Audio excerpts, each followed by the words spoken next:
Hello, everybody. Welcome to day 2 at Decoded. For those who are just joining us, my name is Aaron. I'm on the developer relations team at Parity, and I'm joined today by. I hadn't forgotten your name. I was waiting for you to introduce yourself. Yeah, well, you're at least like top 7 of my favorite people on our team. So out of 6. So, do we have a third joining us? Are you going to come on? No, oh, yeah, she is. I'll make her mic hot. Hi, Lauren. Hi, friends. Happy day 2 Decoded. Hello. So Aaron was just saying that I'm his 7th favorite. No, I said top. I said top 7. How did we get to ranking? I don't feel good about this. Let's talk about opportunities in the ecosystem. Yeah, that's good. How could opportunity people to rise above 7th place? Like you could. No, okay. Opportunity ecosystem. So where do you want to start with that? This is. I mean, let's get to the meat of it, right? A couple of days ago, we just launched the Developer Heroes program. Oh, wow. That sounds interesting. Tell me more. It does, right? It does. All right. So here's how we're thinking about this, right? We've got this wonderful, vast ecosystem of engineers, of companies, of technical, non-technical people. Mm-hmm. And we want to see it succeed, obviously, as many people here do, right? And we've seen a lot of developers, engineers, builders come into the space kind of not really struggling per se, but trying to find their grip. They're trying to find information. They're trying to find other people. Mm-hmm. Opportunities are like, what's next? Exactly. After I finish a hackathon, Exactly. I had a great experience. Okay, what do I do next? Exactly. Where do I go to? Where do I find these information? How do I find other developers to build maybe projects with, maybe form a parachain with, or like continue your learning journey together? Because it is fun to learn with other folks. Exactly. But there's also a second kind of piece and element to this, right? We know there's extremely smart and extremely knowledgeable people, developers, engineers around us. And currently there's no kind of structured way for them to be participating in what we do as advocates for the tech stack, the technology, the ecosystem. Mm-hmm. There is, obviously, right? A lot of these people are actually employees at various companies, from Parity to the foundation to everybody in the ecosystem. Sure. Right? But we'd like to provide a framework for these very knowledgeable people, eventually going to call heroes, Sure. to advocate, evangelize, and bring people along. Exactly. Right. So it's kind of the missing puzzle piece, actually, if you ask me. Yeah, sure. Because we do have there's a lot of hackathons going on. There's a lot of educational efforts going on. There's a lot of grants that are being given out, and there's we have a hackathon happening right beside us here today at Decoded with the Code Club hackathon. Right. So then folks, who finish that and want to continue their learning, want to learn from others in the ecosystem. And we're a small team here, so we can't necessarily do it all ourselves, nor do we have the best ideas for use cases or ways to push the boundary on things technology wise. So it's cool to hear what other people are excited about and learn from them. And yeah, I think opportunity wise there will be really cool places for folks to contribute also. So to create educational content, to write blogs, and to then also to put some bounties behind it too, I think is something we're looking at. Exactly. Yeah, I'm super excited about this program, looking at it from a multi-year perspective, where it can go. Where we are now. Exactly. Because we've seen, for instance, with the ambassador program, they're currently trying to transition to a more on-chain model. I would love for that too. Exactly, right? And that opens just so many opportunities, so much more that can be happening. Yeah, and this is a similar program to ambassadors, but really with a focus for developers, right? Yep. And of course, this could run in parallel with it as well. So say an ambassador program is hosting a meetup or something like that, we could, of course, add on the hero to it. And so really complementary in that regard. So want to encourage, if someone is watching and is an ambassador, to also think and consider this as well. It's something additional. Can somebody be both? If you're an ambassador already and you want to take part in the Heroes program, like you're also technical? We would love that. And in fact, I hope they were craving an opportunity to gather with developers as well, because currently that doesn't exist within ambassadors. So we really want to make sure that there's a carved out place for developers to gather together and I mean, community, honestly, that's the biggest piece of it, right? Yeah, and I think, we know that within the ambassador program, there's a significant amount of developers participating anyway. So the question really is not if they should be doing, the question is how. How do we best facilitate this? Where do we help? Where do we don't help? So if someone is curious to learn more about this, what are their next steps? Hopefully someone in the audience listening watching today. So a couple of days ago, I think 2-3 days today, we launched a initial blog post, which serves like a landing page at the end of the day. All the information should be there. Hopefully we can share that link. Right? But if you go to polkadot.network, it will be a blog there.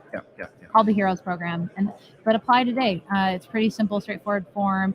And there's a question that asks, are you interested in mentoring? You're interested in being a mentee? If you're not interested in either of those things, it's not a blocker by any means. Yes, that's a link.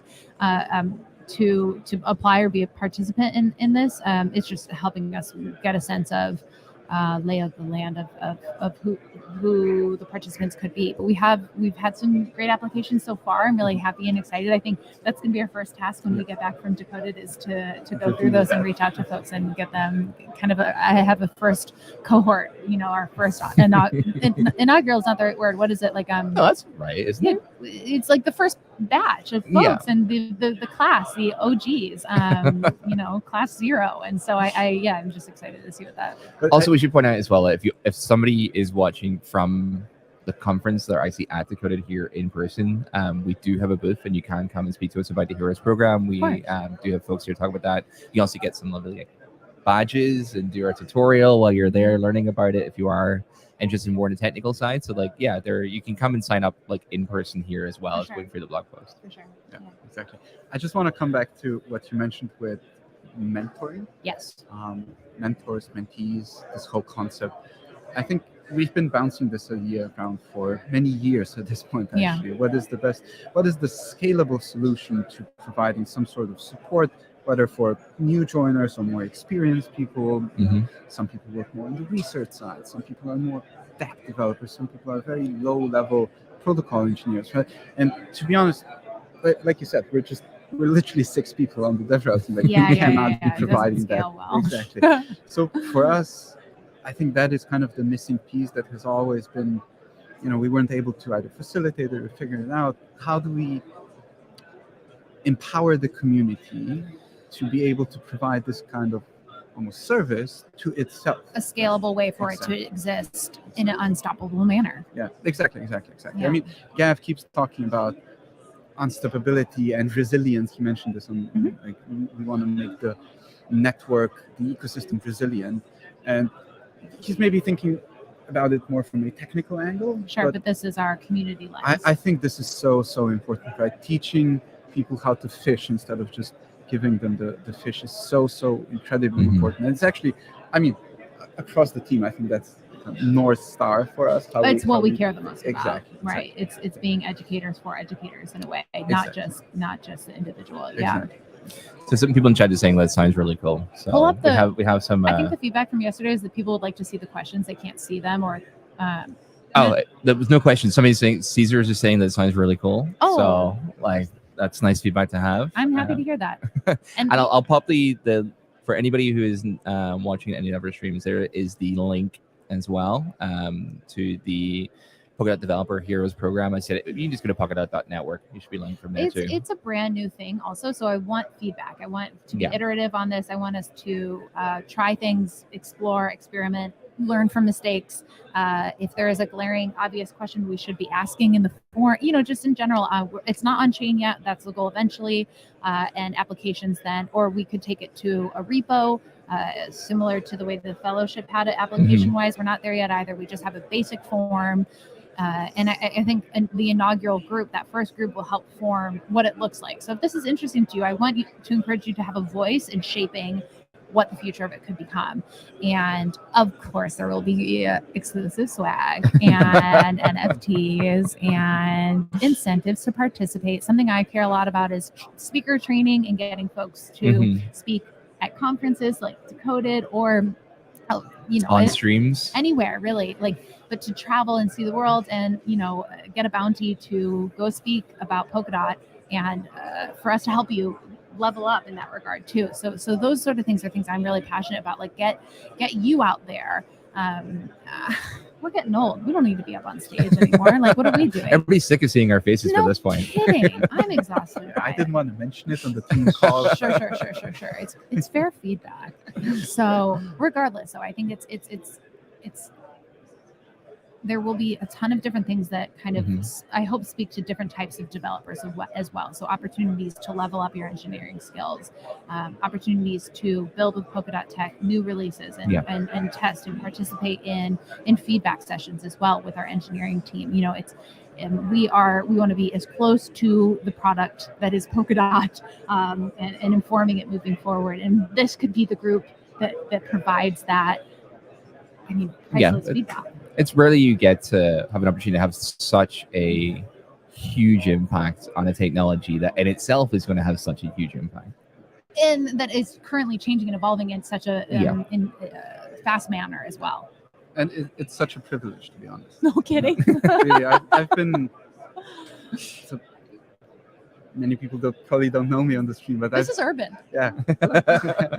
I started at the foundation. It's been 3.5 years ago now, and it's just like I remember the early days was extremely visionary, very if you listen to Gav, for instance, talk, this is kind of day in, day out, and it drives a lot of emotion, passion. It really moves the needle forward. And to me, just looking at this space, 3 years fast forwarding, I know we talk about, there's challenges with, end user growth and apps and Of course, right? Of course there's challenges. But if you zoom out and you're able to realize that this is not a coincidence. Hundreds of people are working towards making this a reality. This is incredible. Right?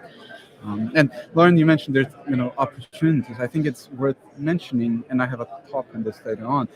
There's beyond just the developer heroes. There's so much that people can do, from jobs to grants to startup support. There's incubators.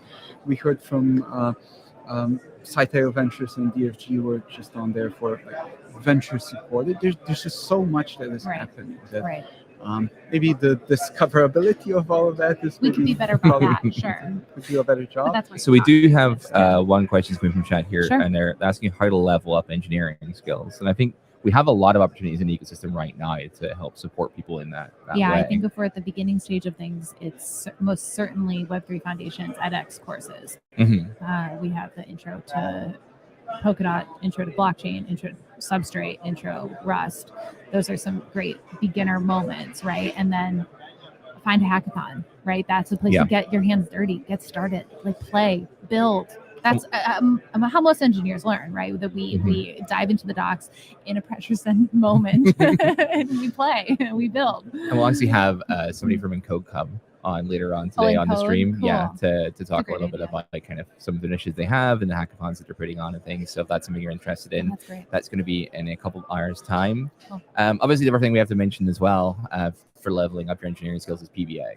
Like, it's not probably the first thing you want to do because there is like some prior knowledge required to be successful in your application, but it is something that once you've attended the hackathons, you've done the intro courses, etc., you may want to consider. Polkadot Blockchain Academy. You know how I feel about acronyms. And you'll have someone on stage to come talk to you about that, yes? We do, yeah. They're going to be on stream next up, actually, shortly after this one finishes, to talk about the actual. It's going to be the person in charge of admissions for Polkadot Blockchain Academy. So admission tips. So yeah, it's going to be kind of preparing for the academy, how to get your application in, what they're looking for, etc. Okay, like describe the ideal candidate. Yeah. Ooh, I like that. Interesting. Okay, cool. Well, I actually have to go. You're running off to do. You're going to be emceeing the tech stage, is that right? Yes. Yes. I have to go greet the speakers and get them up on stage and everything. Yeah. So yes, if you're getting bored of the conversation here, go watch the live stream of the TED stage and go watch her. I go see Lawrence more over there. And Urban, you're going to be doing Urban's talk as well. Yeah, you're doing a panel soon, aren't you? So yeah, interestingly, we're doing a panel outside actually. So I don't think that's going to be streamed. But what's the topic of that one? Careers, talent, hiring, jobs. How is it working the space? What are the trends that we see? How do you get a job here? Parity is in kind of a unique position where we get to hire a lot of people from the Web 2 space into the Web 3 space, right? So we've got a few people from the Parity talent team to talk a little bit about that as well. But yeah, my talk is at 3:45 later on, and it's essentially trying to scope out what all of these different opportunities in the ecosystem are. Right, to really just, it's the full spectrum of it. It's like from jobs to all the way to learning to grants to, I'm sure I'm missing There's a bunch. Tune in. I'm sorry. I'm giving spoilers. That's a cliffhanger. All right, I'm the worst. Stop mid-sentence. I love you all. Okay, and we'll be back, as I said, talk about kind of PBA, Polkadot Blockchain Academy things in just a few moments. So please stay on the stream. Yeah, thanks for joining, folks. And we'll thanks see you all very shortly. tuning in today. Appreciate it. Yeah. Thank you. Bye. Bye.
Hey, everybody. So we are back again, as promised. And we are going to talk, well, we've talked a lot already on the stream about PBA, about Polkadot Blockchain Academy.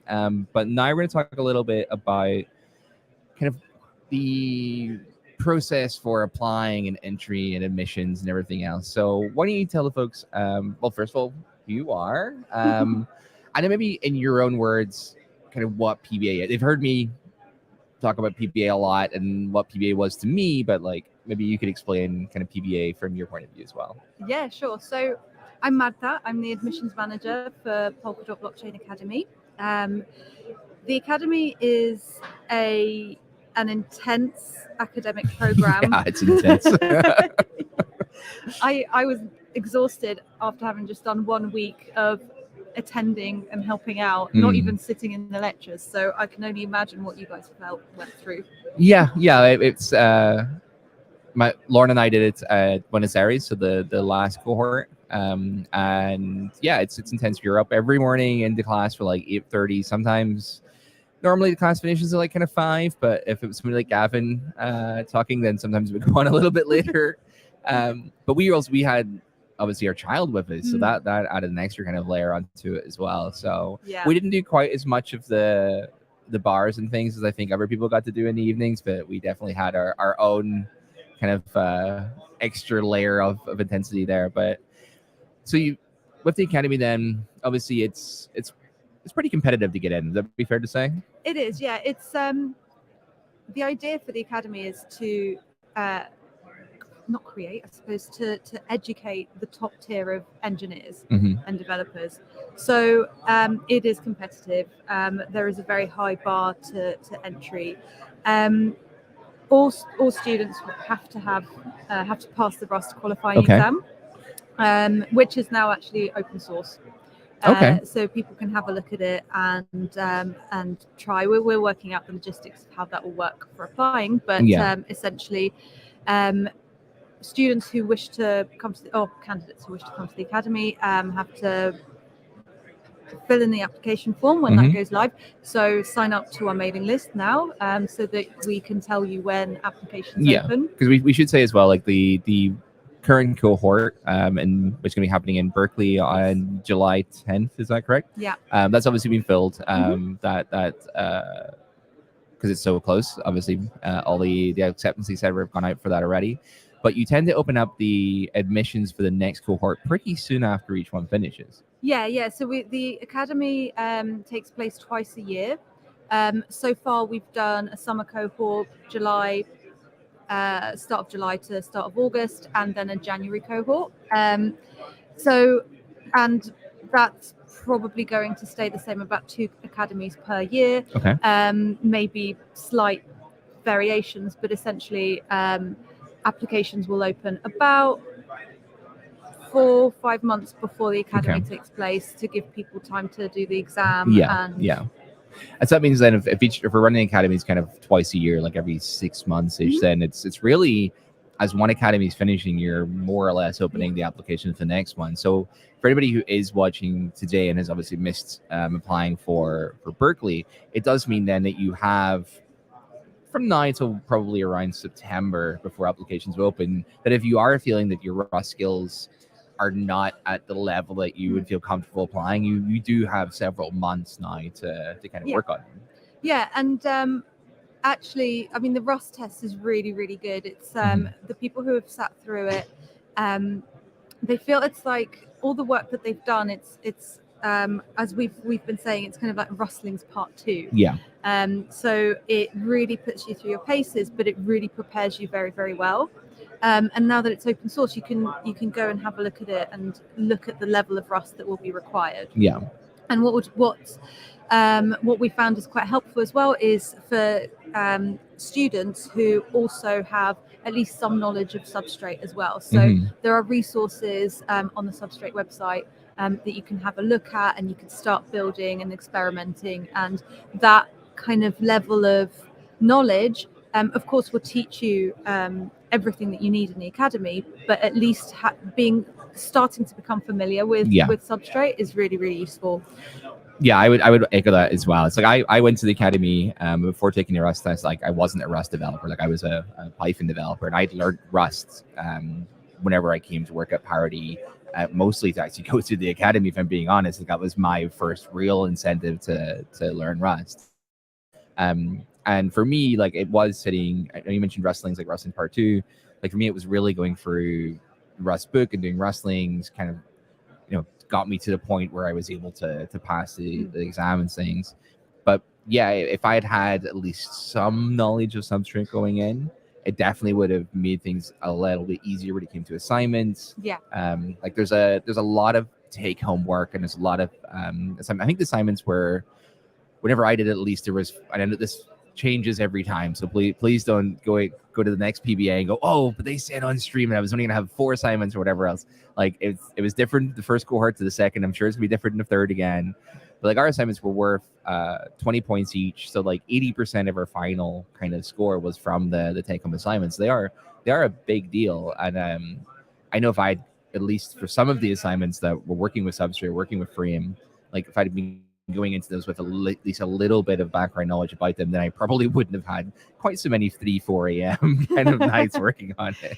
Yeah, I mean, that's a really great point, actually, because we are reviewing constantly. So this is just our 3rd edition, and the first one is very much a pilot.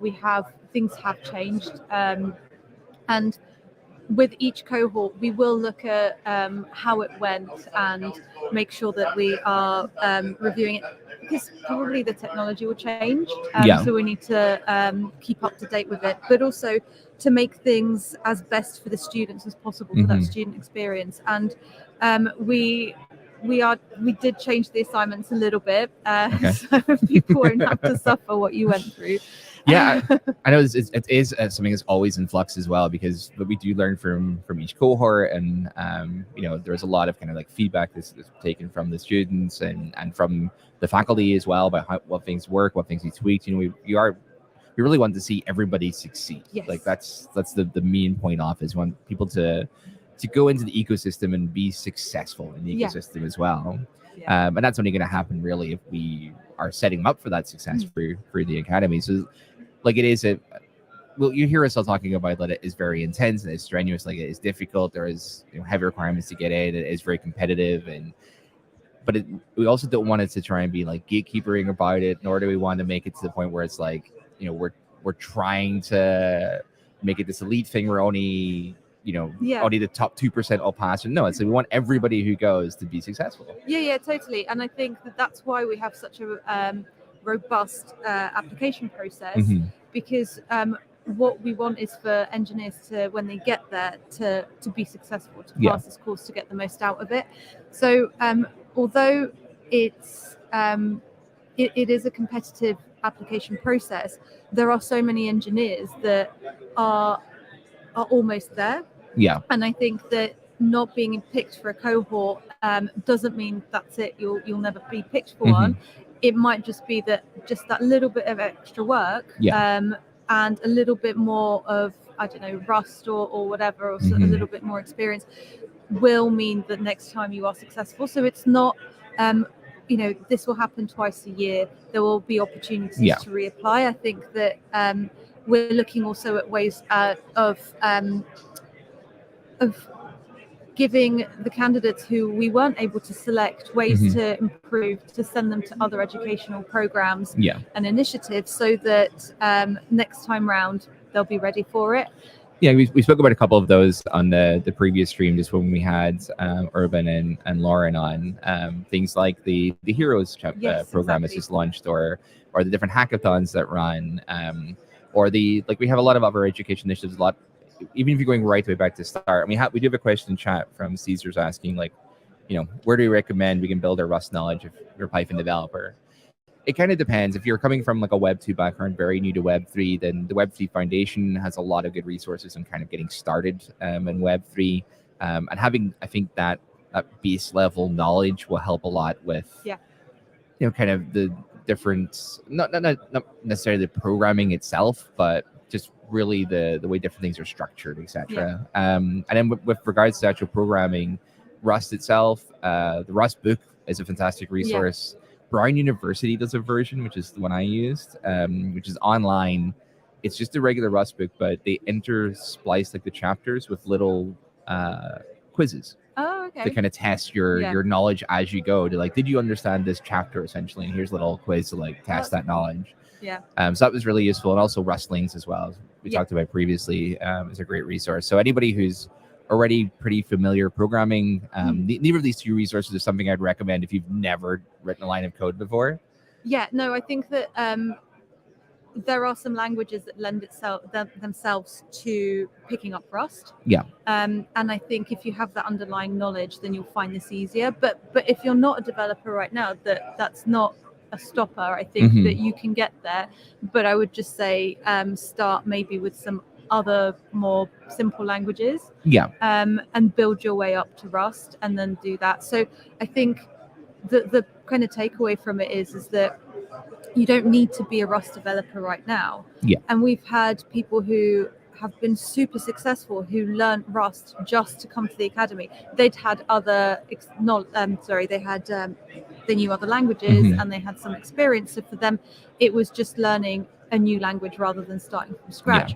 Yeah. But we're hopefully going to be doing this for many years to come. So starting now, if you want to get into this world, that's absolutely fine, and sign up to the academy website, to our mailing list, and we're often sending within our newsletters whenever there's new initiatives or educational programs or online courses. We do let people know about those when things come out. And Web3 actually have been working on a Rust course. I'm not sure if it's online yet, but if you sign up to our newsletter, we will let you know when it is. So I just dropped the link in the chat for anybody there about the Polkadot Blockchain Academy. And it's also, I think, on that page we'll have a link to sign up for the newsletter as well. So yeah, please do. It is the best way of finding out information about it. I was actually at ETH Denver this year on the day that the email went out for applications for the Berkeley cohort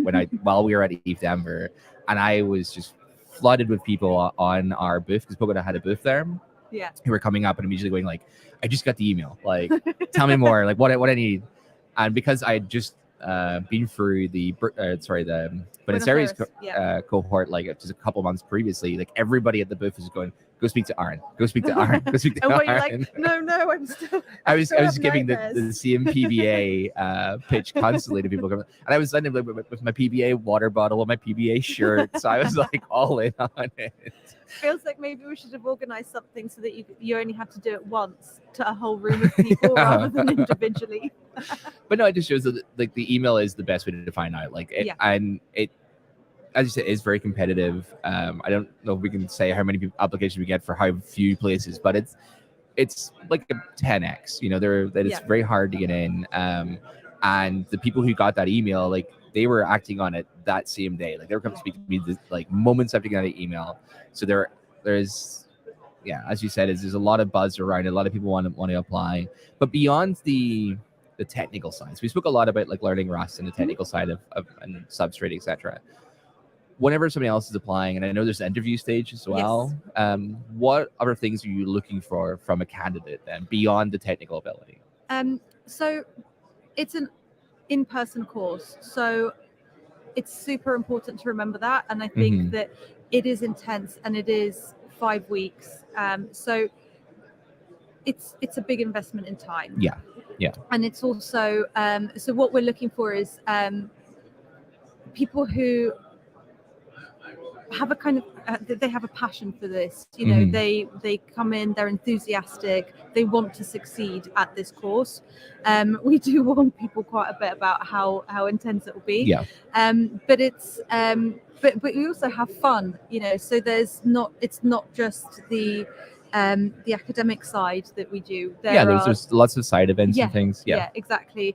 And it really feels like someone said to us that it's like reliving their uni days but better. So it's like I dropped out of university. I never graduated, so I'm glad it wasn't my full university experience again.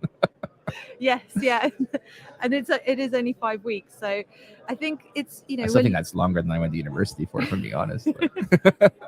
Well, then you went to the PBA. Yeah, that's fine. You did that. That was the first time I walked the stage from that little hat and thing. So that was memory I will cherish. Oh, lovely. That's good. And those are the stories that that are just so amazing. And we're looking for people who will make the most of it. Yeah. And there isn't really a typical student. We've had students who were fresh out of university. They've done their first year of university in the UK, and in the summer holidays, they just came to Cambridge and did the academy. And then we've had Web 2 developers who have had 20 years of experience working in Web 2, learnt Rust for this, and they've succeeded. They are working in Polkadot right now. So I don't think that there's myself included. yeah, exactly. And so we don't say, oh, you have to have 10 years of experience, or you have to have these languages and that language. That we are just looking for people who will take this opportunity and make the most of it. What we're trying to do is to create more developers who are ready to go into the Polkadot ecosystem, and to build more stuff, to build more projects, to speed up the adoption of Web3 technologies. As it's not our tagline, but it's essentially, that's what we're trying to do. So those are the people, come in and make the most of this great opportunity to learn from these amazing experts. And I think something you touched on there as well is vitally important is it is 5 weeks, and it is in person. It's a big commitment. Like we, as both Lauren and I were attending, like we picked up our entire family, including the mother-in-law, because we needed childcare, and moved everybody to Buenos Aires for what turned out to be like 6 weeks. So like it is a huge, and we weren't the only people to do that. There was other families there, other people who had had to bring their like kids and the rest of their family across, and like had all moved halfway around the world to attend this course. So like it's a big investment from them, but it's also, we don't want to take that lightly either. We don't want to to admit somebody that we're unsure about, have them make this huge investment in their time, and then just go, oh well, sorry, you were the wrong candidate, or this wasn't the correct course for you, or whatever else. So that there's definitely not just so much that we're looking for people who are going to be like the best ambassadors for Polkadot, but also people who are going to succeed in the program, because we don't want to take somebody's time for granted. Yeah, absolutely. And that's why it's, we do have such a robust process for picking applications and picking students. We want everyone to succeed.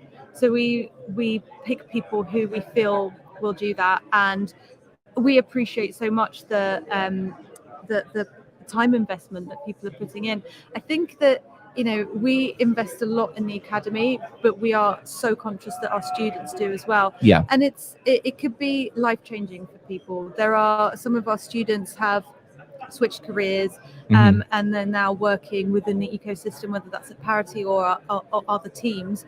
We've had lots of our engineers actually go into the projects and into organizations. So it could be a life-changing 5 weeks for a lot of people. Yeah, and very much so. It's so amazing to see these students, and we just want everyone to succeed, to do really well. And I think the other thing that's really really valuable is not just being there with these amazing experts and the people who are actually building, who built Polkadot, that they're not lecturers, they're experts in what they do. The students also, interacting with those lecturers, with these people, is just an amazing opportunity, but also with the other students, because there's a room full of people who are just as invested, who are so enthusiastic about this space. And they because it's in person, there's just a completely different feeling to doing an online course. I think people, some of our such a level of camaraderie that comes out of it as well. Yeah, exactly. And there's, people who have formed friendships. They see each other outside of the academy. They meet up. They arrange things between themselves. You know, they've made lifelong friends here. Yeah. And actually we've seen some of them here at Decoded. I love going to the conferences, or even like a lot of times just our work retreats and things, because I'll see so many other people from my cohort, you know, because as you said, some go to work in Parity, and a lot of them go into the ecosystem. We're here something like Decoded, where we have all these ecosystem teams. There's so many people, like so many familiar faces I've known from the academy, but it's also from my point of view, now going on to like working in Parity as well, having that face-to-face time, because we are a distributed company, you know, we're all like fully remote really, so you don't get sometimes to meet other people outside of your team a lot. And with what I do in developer relations, that you know, arches or is across so many other departments, having that time with, you know, Keon from the Freedom team, who is now a good friend I speak to very often and is like a great resource, you know, to talk to about kind of Freedom development and stuff. Like, you know, meeting these different engineers, and also the ones outside of Parity, we have some like Joshy and Andrew come through, you know, the help as part of the faculty as well. Like, it's just great connections throughout the ecosystem. And you know, everyone keeps in touch, and it's not just you know, you finish the academy, that's it. There's a really strong sense of community within the alumni, but they all help each other, and there's, you know, we've got a channel for them to speak to each other, and it's, you know, they're still, you know, they're sharing projects, they're asking for help, they're volunteering help. You know, if you need someone to test something, stick it in the alumni channel, and there'll be people who go in and they will you know, help beta test things.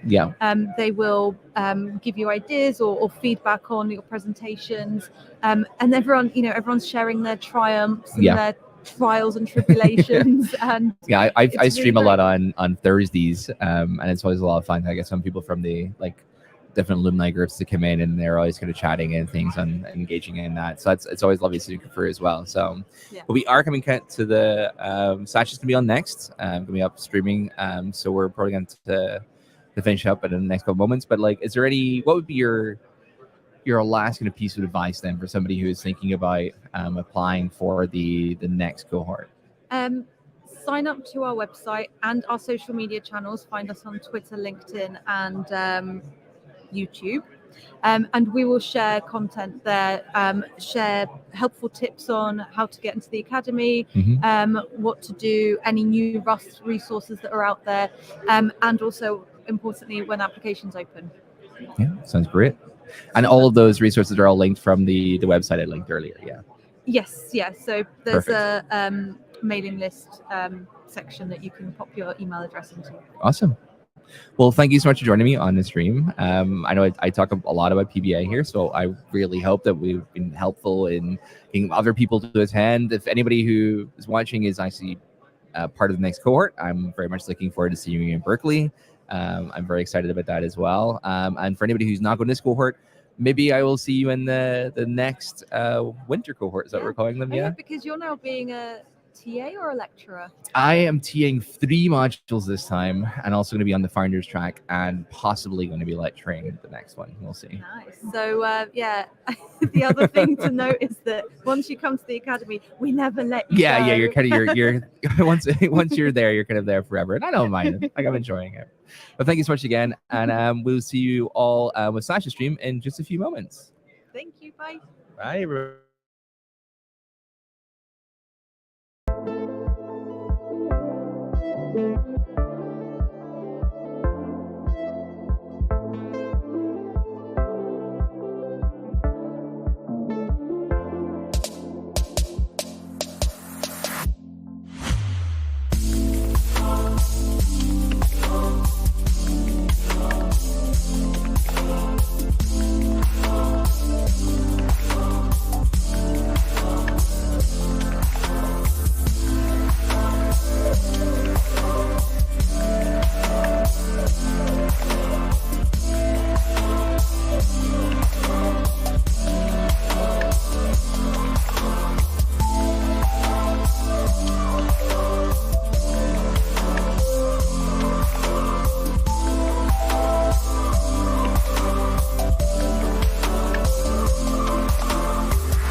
Okay, we're live. Welcome everyone. So yeah, streaming here from Decoded 2023. Sean, how are you feeling? Lots of bullish energy, like right now. So yeah. Lots of bullish energy. Yeah, like maybe you want to elaborate what you mean. Maybe it's you're comparing to previous Decoded sessions. Definitely previous, because I was at the last one, and this is much bigger. Also, we finally had Gav in person, and his presentation was really what we needed. Moving away from the auction model to this core model, where we can now onboard more and more teams without having to raise lots of capital. And I think that's definitely going to push the ecosystem further. Definitely, yeah. I don't think anyone was expecting Gav to show up too, which he does that so elegantly. It's like, okay, I'm just gonna do this thing. And by the way, I just had enough time to sketch a few diagrams on a napkin. He should make those NFTs. Dude, I wouldn't be surprised if there's someone already working on a t-shirt design on those things. I actually thought about that last night. I would buy one. Definitely. So you want to tell us what was your actual biggest impression about the stuff that Gav was presenting? And maybe for the audience, I don't think everyone really is maybe up to date. Why don't we just kind of give a little high-level overview of what those big ideas were? So I think the ideas that he presented were actually stuff that the core team already understood very well. So it was just nice to see it on the go into mainstream consciousness, like this core model of parachains, right? Like every parachain basically has an execution core. They call it a slot, but in the code it's referred to as a core. And then having these cores be more available, in form of async packing, where your parachain can have blocks go into multiple cores rather than have to wait for its core to become available in the next 12 block cycle. You can just now start to parallelize more that your block production, and that just gives you more throughput, right, and more scalability.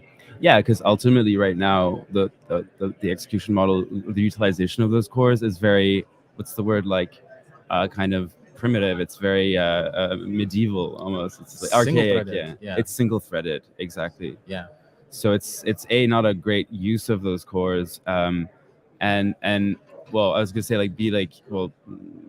better utilization of those cores can kind of really enable this narrative about parathreads and sort of pay-as-you-go execution of the Polkadot relay chain. Exactly. And Rob and I were actually sort of memeing about this on Twitter recently, about this new model of elastic scaling, right? So you can imagine if a parachain has a lot of loads and it's kind of intermittent, then they can utilize these extra cores to sort of elastically load balance this load. And then once that load goes away, they just scale back down to the single core that they were already using. And I think that's going to be very, very powerful, and especially going to be very competitive for any other sort of ecosystem to replicate this. Totally. So guys, I'm really, really excited actually to be on this podcast right now with Sean. I just want to put it out there. I think Sean is doing some incredible work in the Substrate ecosystem. I think Sean is somebody who very intimately knows Substrate, and I think while a lot of builders, are very focused on runtime business logic creation, like using Frame and stuff, sort of there's this typical diagram, right? The sort of technical freedom one and the ease of development.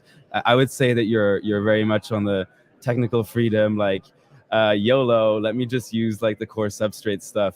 Yeah. So you want to comment on that, and what has been your journey into being a Substrate developer?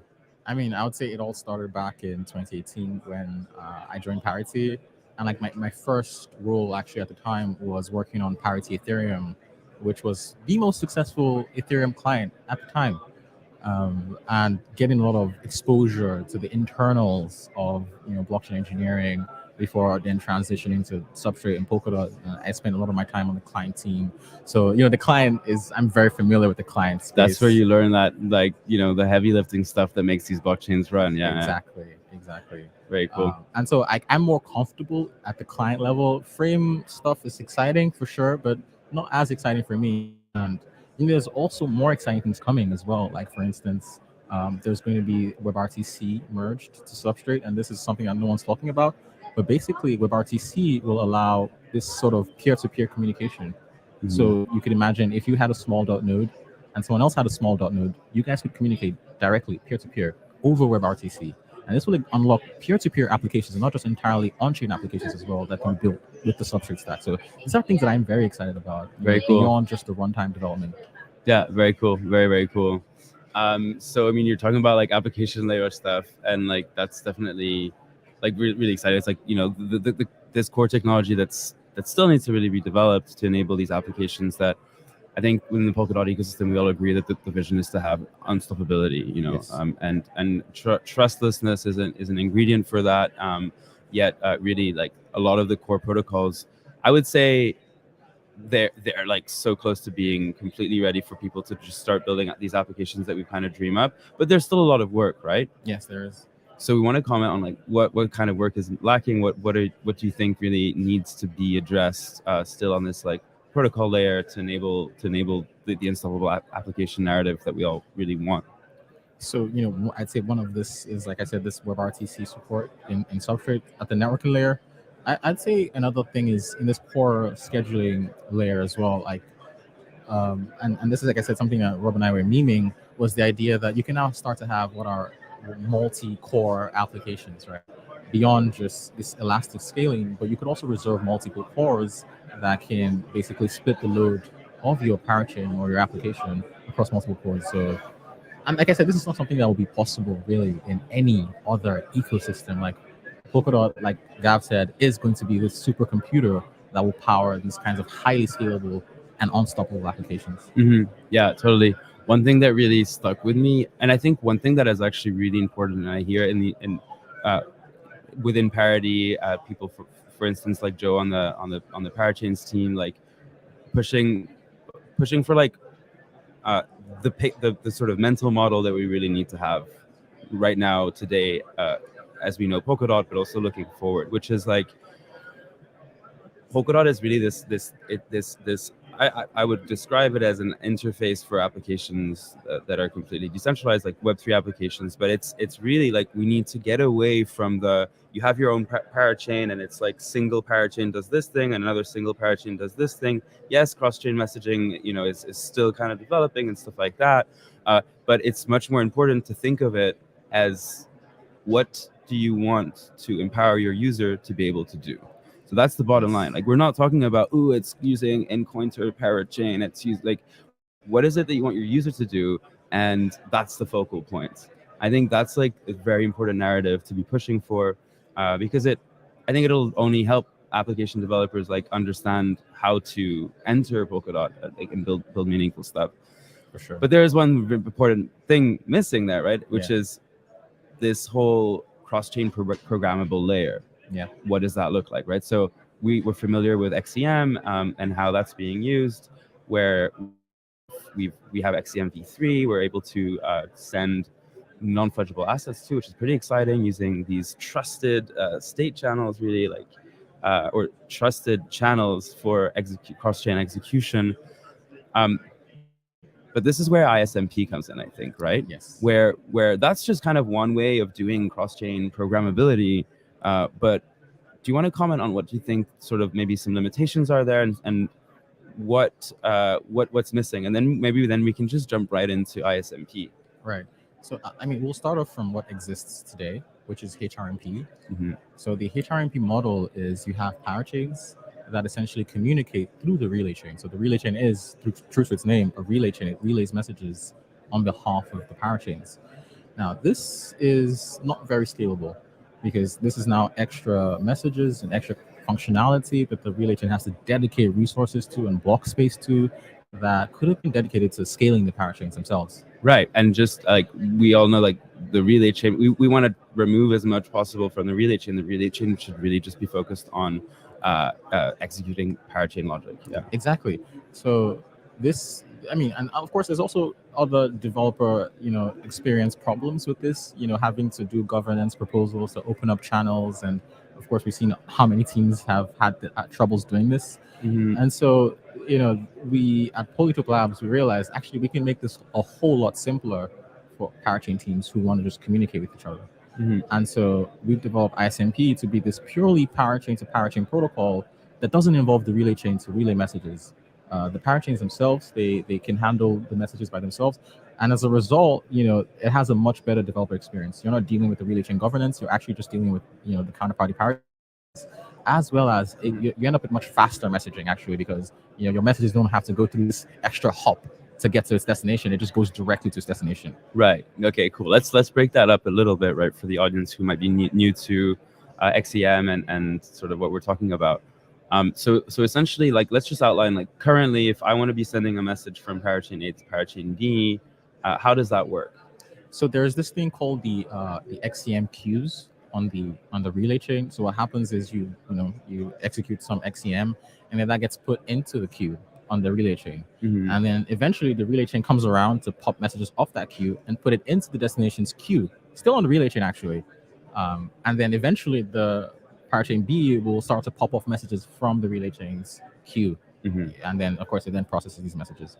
So like I said, there's of course lots of extra hops in there. Yeah, but it's literally going from parachain A back to relay chain and to parachain B. And there's also some expense in execution time and cost, right, in doing that.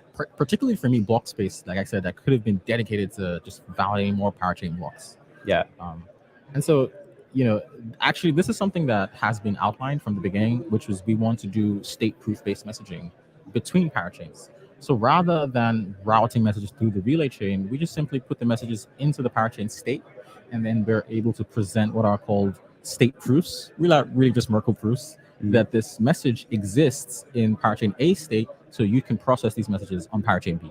Got it. So this is where sort of this new way of doing cross-chain messaging, which is what you guys are working on at Polkadot Labs. Which, by the way, for those watching, I'm going to share a link.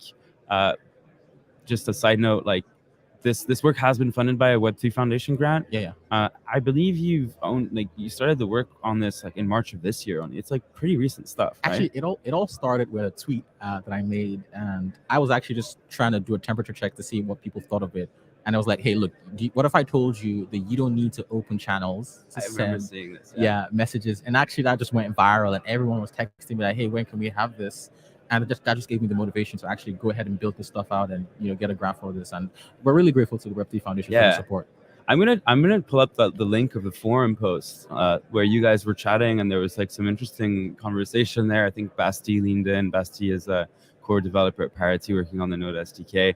So like I think there was a lot of sort of interest. It's like, yeah, this is cool. This is a cool idea. I'm gonna just share this link. And for those watching, we're here for another 20 minutes or so feel free to just ask questions, but yeah, I think it's relevant. Like I want people to understand also the tweet as well. And the tweet, like literally, Rob Habermeyer was like, this is interesting stuff. We've thought of actually, do you want to just comment on like what you think, where you think Rob kind of stands on this and what his opinions are on it? Yeah, we actually already jammed about this, and we both agree that the relay chain does need to be unburdened of message passing. And the sooner that happens, the better for everyone, really. And also, there's also things that HRMP can't do today, which is things like storage proofs. Say you're interested in some, prices on Hydra DX and you're on Moonbeam. There is no way for XEM to give you these prices today. And so, ISMP unlocks, just more than just message passing, but as well as, reading parachain state, like sibling parachain state, as well as reading the relay chain state. Say, imagine you had some verified identity on the relay chain, and you wanted to be able to use that identity as some sort of authorization metric for users on a parachain. Today with XEM or HRMP, you have no way to do that. So ISMP unlocks new functionality for parachain teams across the board. Right. Very interesting. Okay, so I think we've kind of, we talked about like how it's currently done with XEM, and the ISMP paradigm is very different. It uses what really is a Merkle proof, yes, i.e. storage proofs, yes. State proofs, right?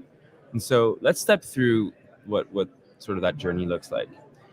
In my understanding, right, we have parachain A wants to send a message to parachain B, and that parachain A is going to almost like propose a new state on their state, but also propose a new state for parachain B. And there's going to be some sort of gossip protocol to apply that state transition. I'm butchering this explanation, but I'd like for you to clarify what's that journey looks like. Because for XEM, it's kind of really like we have these trusted channels, and and it's a lot more easy to understand for the sense like you have just like this script that says I'm going to do this thing, and the parachain that's receiving already trusts. So there's I mean, it goes to the relay chain, and then that message is executed, and the state change is executed on both chains. What does the journey for ISMP look like? Right. So in the ISMP model, there is actually now modules or pallets or contracts, actually doesn't matter, in play. So a user will execute some, transaction on maybe this pallet, this contract, this module, and then this module will want to, leverage another module that lives on another parachain for some reason. Lots of use cases here. So what happens is they will now make a request, and I specifically chose the HTTP paradigm. I like that. Yeah, it's basically get and post kind of. It's very native to client server model. It's an easy way to think about it. Yeah. Sorry to interrupt you, but yeah. So we specifically chose the HTTP model because we felt that would be very familiar to developers all across the world, in fact. And so what happens is this module will make a post request, and this post request will contain some instruction, and it actually could contain anything. You know how HTTP allows you to put anything in the request body. ISMP will allow you to put anything in the request body as well. So you could put an XCM program if you so wish. You could put JSON. You could put some sort of Serde encoding or scale encoding message. As long as the receiving chain knows how to interpret this message, then it will execute it. Okay, so but in the state proof like verification paradigm, how is that interpretation working? Right. So what happens is the module will commit the request body in its entirety to the state, to the parachain state. Right. And as soon as the parachain A's block gets finalized, then parachain B will see parachain A's headers. Now, recall that a header has what is a state root in the body. So using the state root and then of course state proofs that you're able to collect from parachain A, you can basically prove that this request was inserted into parachain A state, and so you can execute this request on parachain B.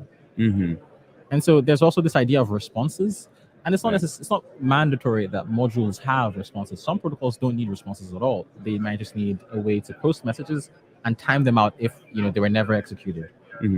But other protocols might need responses.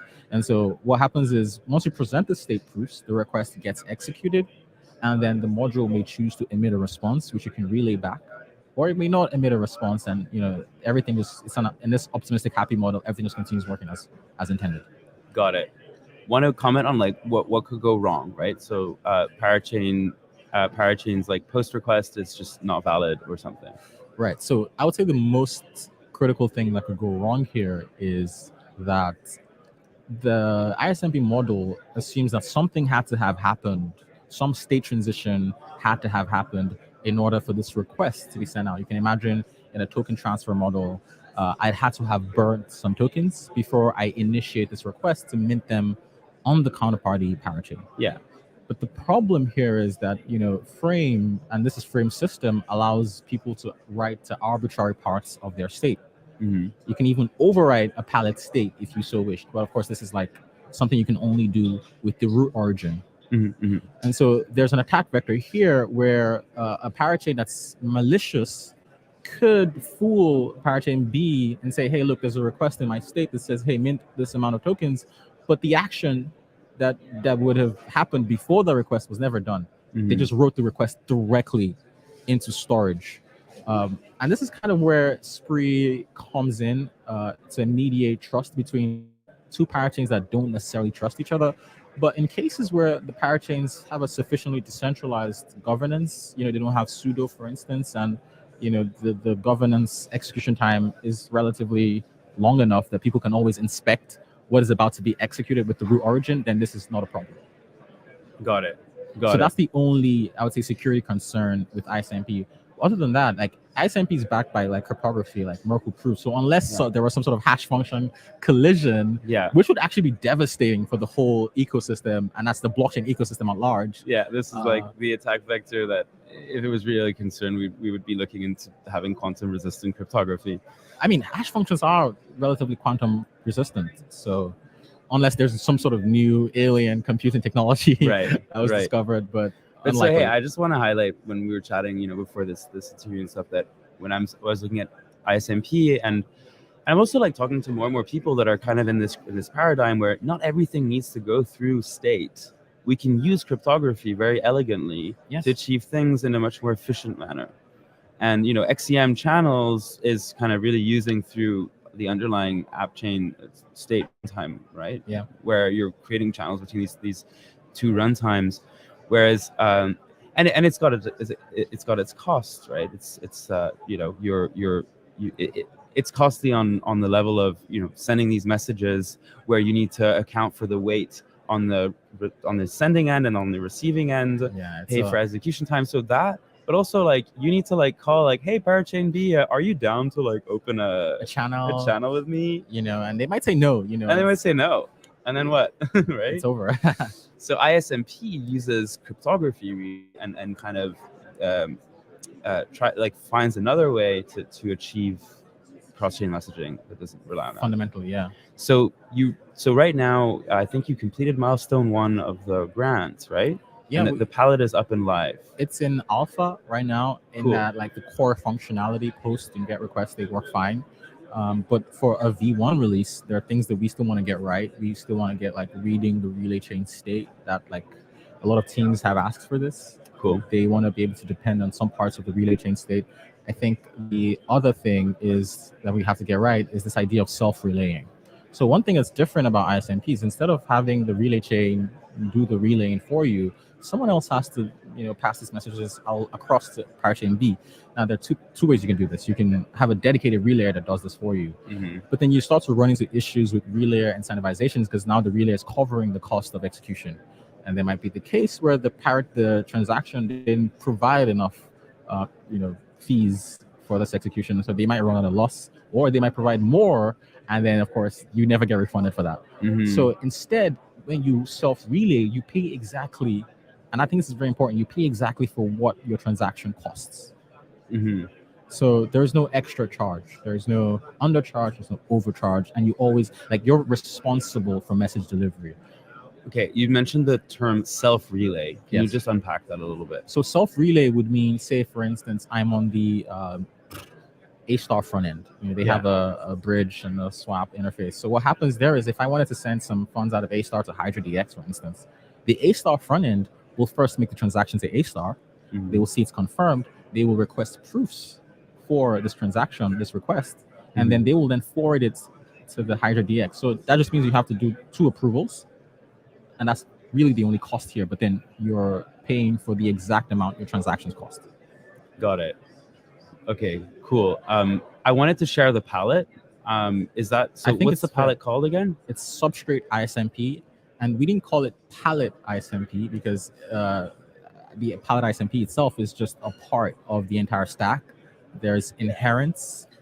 There's light clients as well. We have a parachain light client, which just allows parachains to communicate. But of course, we will be adding a Grandpa light client and a BC light client as well. So this will, for instance, allow, say, Kusama and Polkadot parachains to interoperate over ISMP.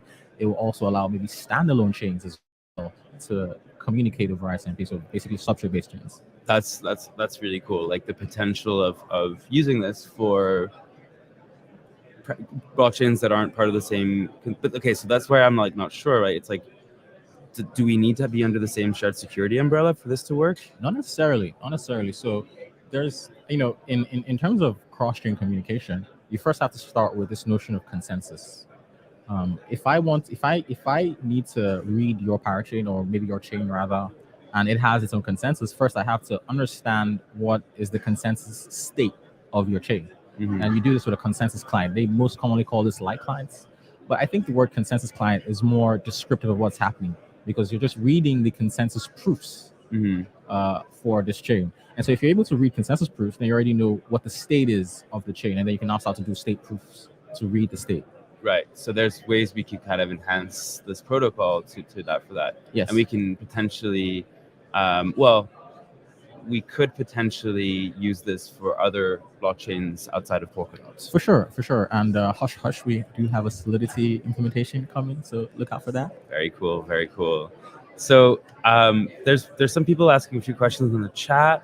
As we kind of like maybe wrap up the session, we do have like 15 minutes, so like no rush. I don't want to rush this. So please, guys, if there's any questions about ISMP, you can read about it in the forum post. Honestly, I think that is the best place to check out where this initial idea came from. What were the motivations? Sean does share his tweet with Rob that kind of also probably inspired a lot of confidence to go down this direction, I think. And I also shared a link to the palette so you can check out how it's currently implemented. We do have David, who we could be bringing in to do a little demo. Do you want to do that? Let's do that. Let's do that. Okay, really cool. So David maybe wants to share his screen. He's in the green room waiting here. So David shares his screen. We can add him to the stream, and then we can check it out. So what would the demo look like? Actually, just want to step us through that. So we will basically look at how post requests would work, but from the perspective of maybe like asset transfers. But like I said, you could actually be passing arbitrary data using ISMP. It's just that the token transfer model will be passing an instruction to mint some assets on a counterparty chain. And then we'll also look at GET requests. Say you wanted to read, the kill parachain for identity. Say you wanted to read, like I said, HydroDX for prices. Like this unlocks more functionality and more collaboration across parachain teams. Very, very cool. Want to just message David to see if he's ready, because he's in the green room, but he's not sharing his screen.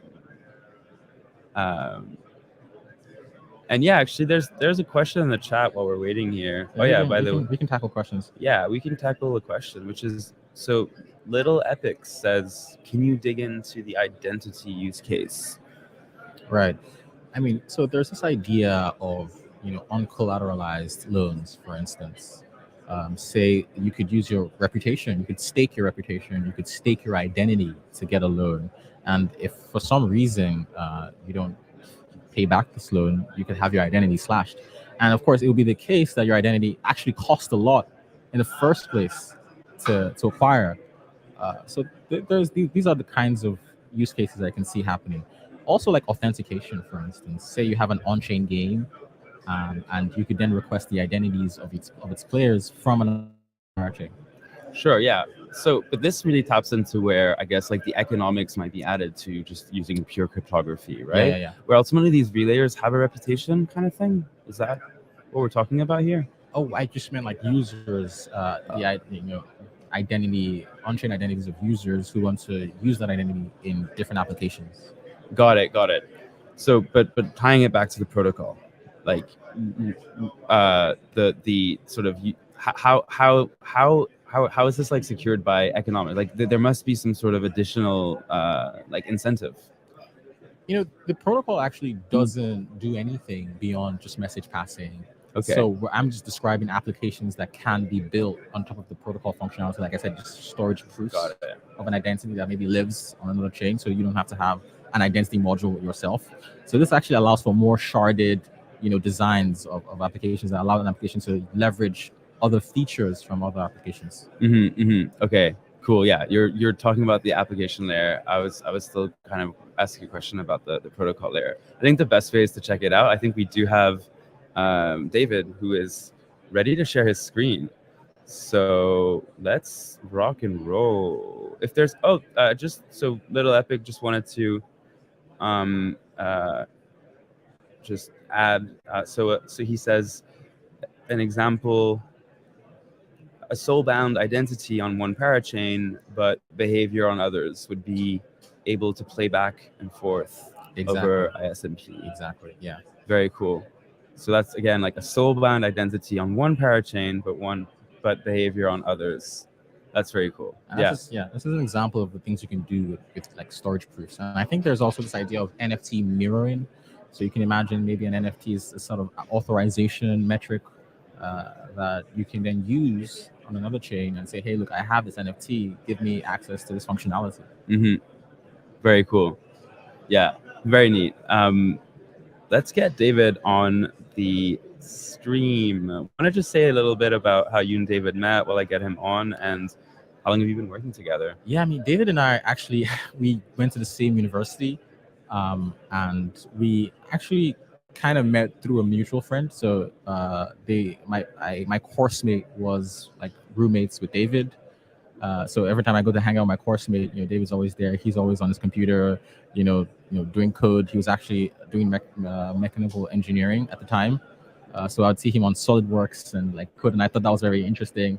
And so we just started talking, and we've been friends ever since, like over 7-8 years now. Very cool. Yeah. Very cool. I think it's the best to be like friends with the people you like to work and build cool stuff with, right? Yeah. David, can you hear us? Yes, I can. You should be, if you unmute your microphone, you should be able to. Oh, we're just gonna add you back in the stream. Yeah, can you give a little sound check, David?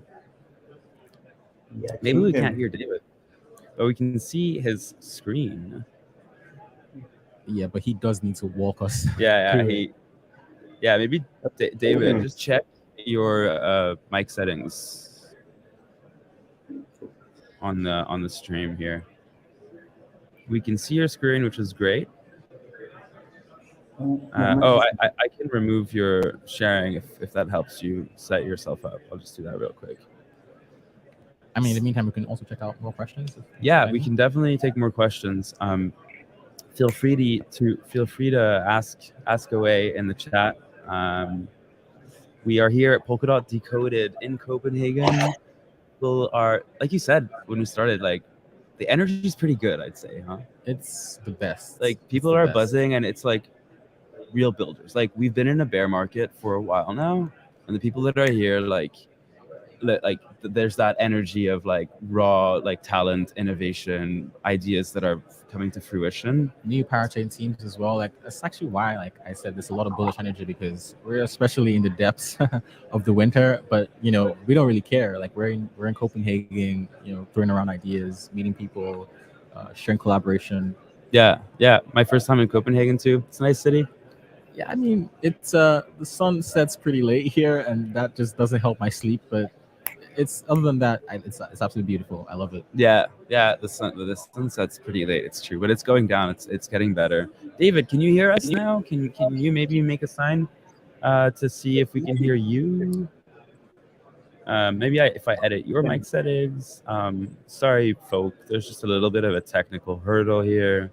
But yeah, we have people tuning in from all sorts of platforms: LinkedIn, YouTube, Twitch, and I'm monitoring the chat. So if you guys have any questions, we have another question from Little Epics. Let's check out what Little Epics is interested in hearing about. So he says, what are the limitations of ISMP, and what is it not good for? I think that's a great question. Like, let's unpack that a little bit. What is it not good for? So I mean, like Rob and I actually talked about this a bit, and I'm still not convinced this is a limitation. But ISMP doesn't do this idea of ordered channels or some sort of ordered messaging protocol. So you want to send a message in order, you can't do that with ISMP, because ISMP allows for delivery out of order. So if you send out like requests consecutively, they can be delivered out of order. It doesn't actually have to be delivered in order. Now, my response to this is, what are the use cases for ordered channels actually? What are the use cases for streaming data in order? If you wanted to stream data, you could actually just take a Merkle tree of this data, send over the root, and then recreate the Merkle tree in order on the counterparty parachain.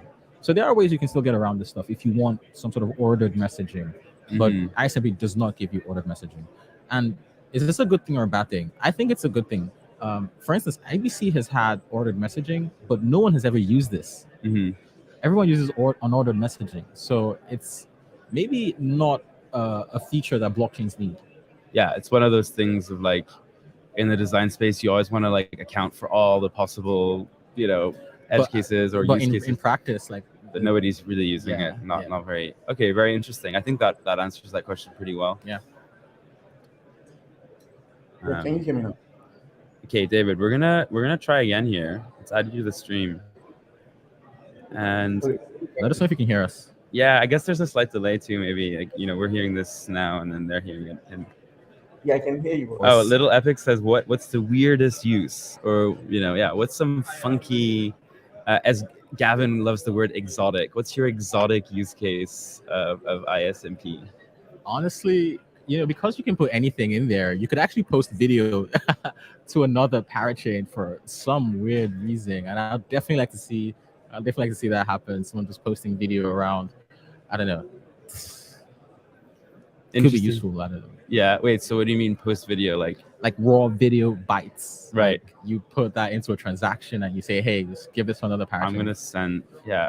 What does this mean for like sending metadata for NFTs? Can we basically like teleport assets like that? Yeah, you can. That's very interesting. Yeah.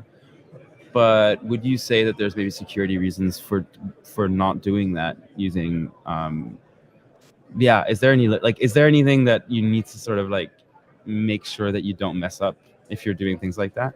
So the thing is, in the protocol layer, or rather the application layer that uses ISMP, there's things you want to be aware of. So there's this idea of timeouts, which means that if a request that has been sent out doesn't get delivered for some reason to the counterparty chain, you should be able to handle that message timing out. So you need to be able to revert everything that you've done prior to sending that request. Right. So, the same way you had a state transition forward, you should also have a state transition backward. Yeah. So there, it's almost like could be parachain A wants to alter their state and change parachain B state accordingly. That there needs to be this buffer where there might be a moment where parachain A actually has a different state but reverts back. But what does that mean for end users? Like that could be not a great situation. Like, oh my God, I don't know. I just if I'm doing a balance transfer, for example, I no longer have $10 on my wallet, and then I'm operating under that. But I guess are these really problems? How do you think about these? This is the problem that this timeout mechanism solves, is that, for some reason, say you send out a message to parachain B, but parachain B, for some reason, they tried to do a runtime upgrade and it borked. And so they can't produce blocks anymore or something, their collators went down or whatever it is. You can basically revert this balance transfer, this request that you send out so you can get back your tokens through this timeout mechanism. So that means that if you're building ISMP modules, like the same way you did some action to send out a request, you need to be able to undo those actions in a timeout message. Cool. And I assume this timeout stuff is implemented in the palette. Yeah, it is. It's probably like a key feature, really. Like it's a building block for this protocol. So when you're implementing the ISMP module interface, which will give you a way to handle requests, it will give you a way to also handle timeouts. Right. So the same way you can handle incoming requests, the same way you should also be able to handle a timeout for when your requests get timed out. Right. Very cool. I'm tempted to suggest, like, if you're able to follow the screen, because David's mic doesn't seem to work, so we might need to improvise on this one. All right. Let's see. If you can hear us, you can just go ahead with the demonstration, and we can just maybe I can walk everyone through what's happening then. Yeah, I think so. Like, you can see the screen, right, Sean? Yeah. So we're looking at a laptop screen right now. Yeah, sweet. So I think the first thing we should do is a post request. So we'll look at how you can basically use ISMP to send out a request, and then have that request be processed on another chain, and see how that whole flow happens. So I think he has the ISMP demo palette, which is, you can think of it as an ISMP module. It implements the ISMP module interface, so it's able to use ISMP to send out requests. Very cool. So you would assume that each parachain, it's using ISMP, will have this palette. Yes, every parachain that needs to process ISMP messages will need to have this palette. Absolutely. But actually, if you don't want to process ISMP messages, parachains that just have palette ISMP can still read your state over ISMP. Like, you don't need ISMP for that. Right. Okay. So that's another powerful feature there. Wait, like just clarify that. So you're saying that, like, can you just repeat what you said? So if you don't want to process incoming ISMP requests, but you just want to read, yes, you're able to read without having the palette. Yes, that makes perfect sense. Yes. Cool. Yeah. So back to the demo, where we're demoing the ISMP demo palette. So this is a basic balance transfer. David is going to try to transfer some funds to the, I guess, Bob account, I'm not seeing it correctly, on another parachain. And he'll put in the amount, he'll put in the para ID of the parachain he wants to send to, Very cool. And he'll just sign a transaction. And then in the background, what the module will do is the module will burn the specified tokens and then initiate a request to the counterparty parachain.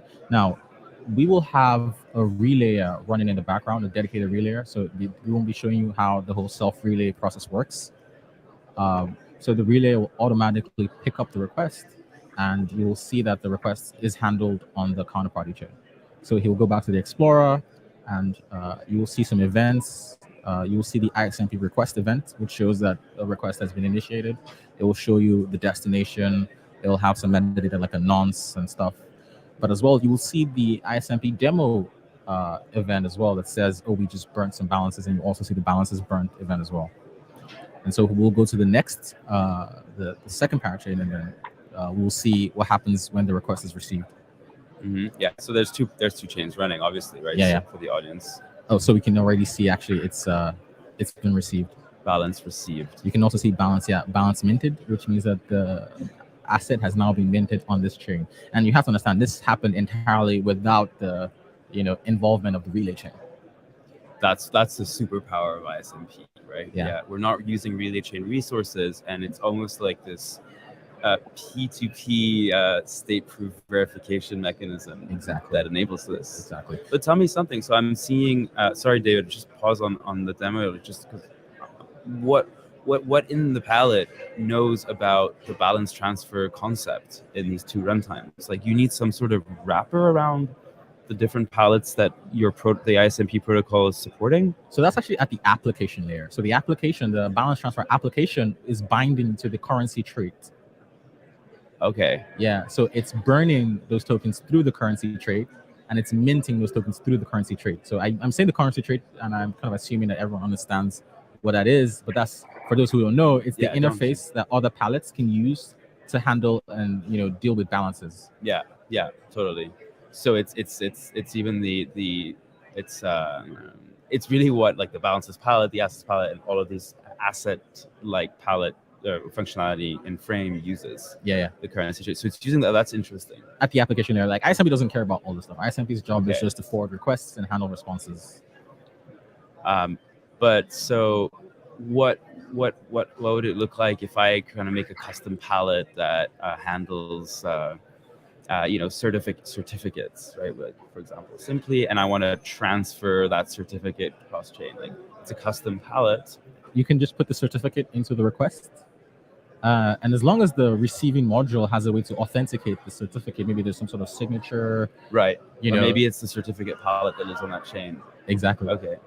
Very interesting. Okay, cool. Like, let's get back to this. We're looking at. So post requests are just like one half of the feature set. The next very powerful feature set, is the get requests. So David is going to look up some storage key on the counterparty module. It could be the timestamp. It could be anything. He will just record the storage key and then use that storage key in a get request to request that the storage value for that item in storage.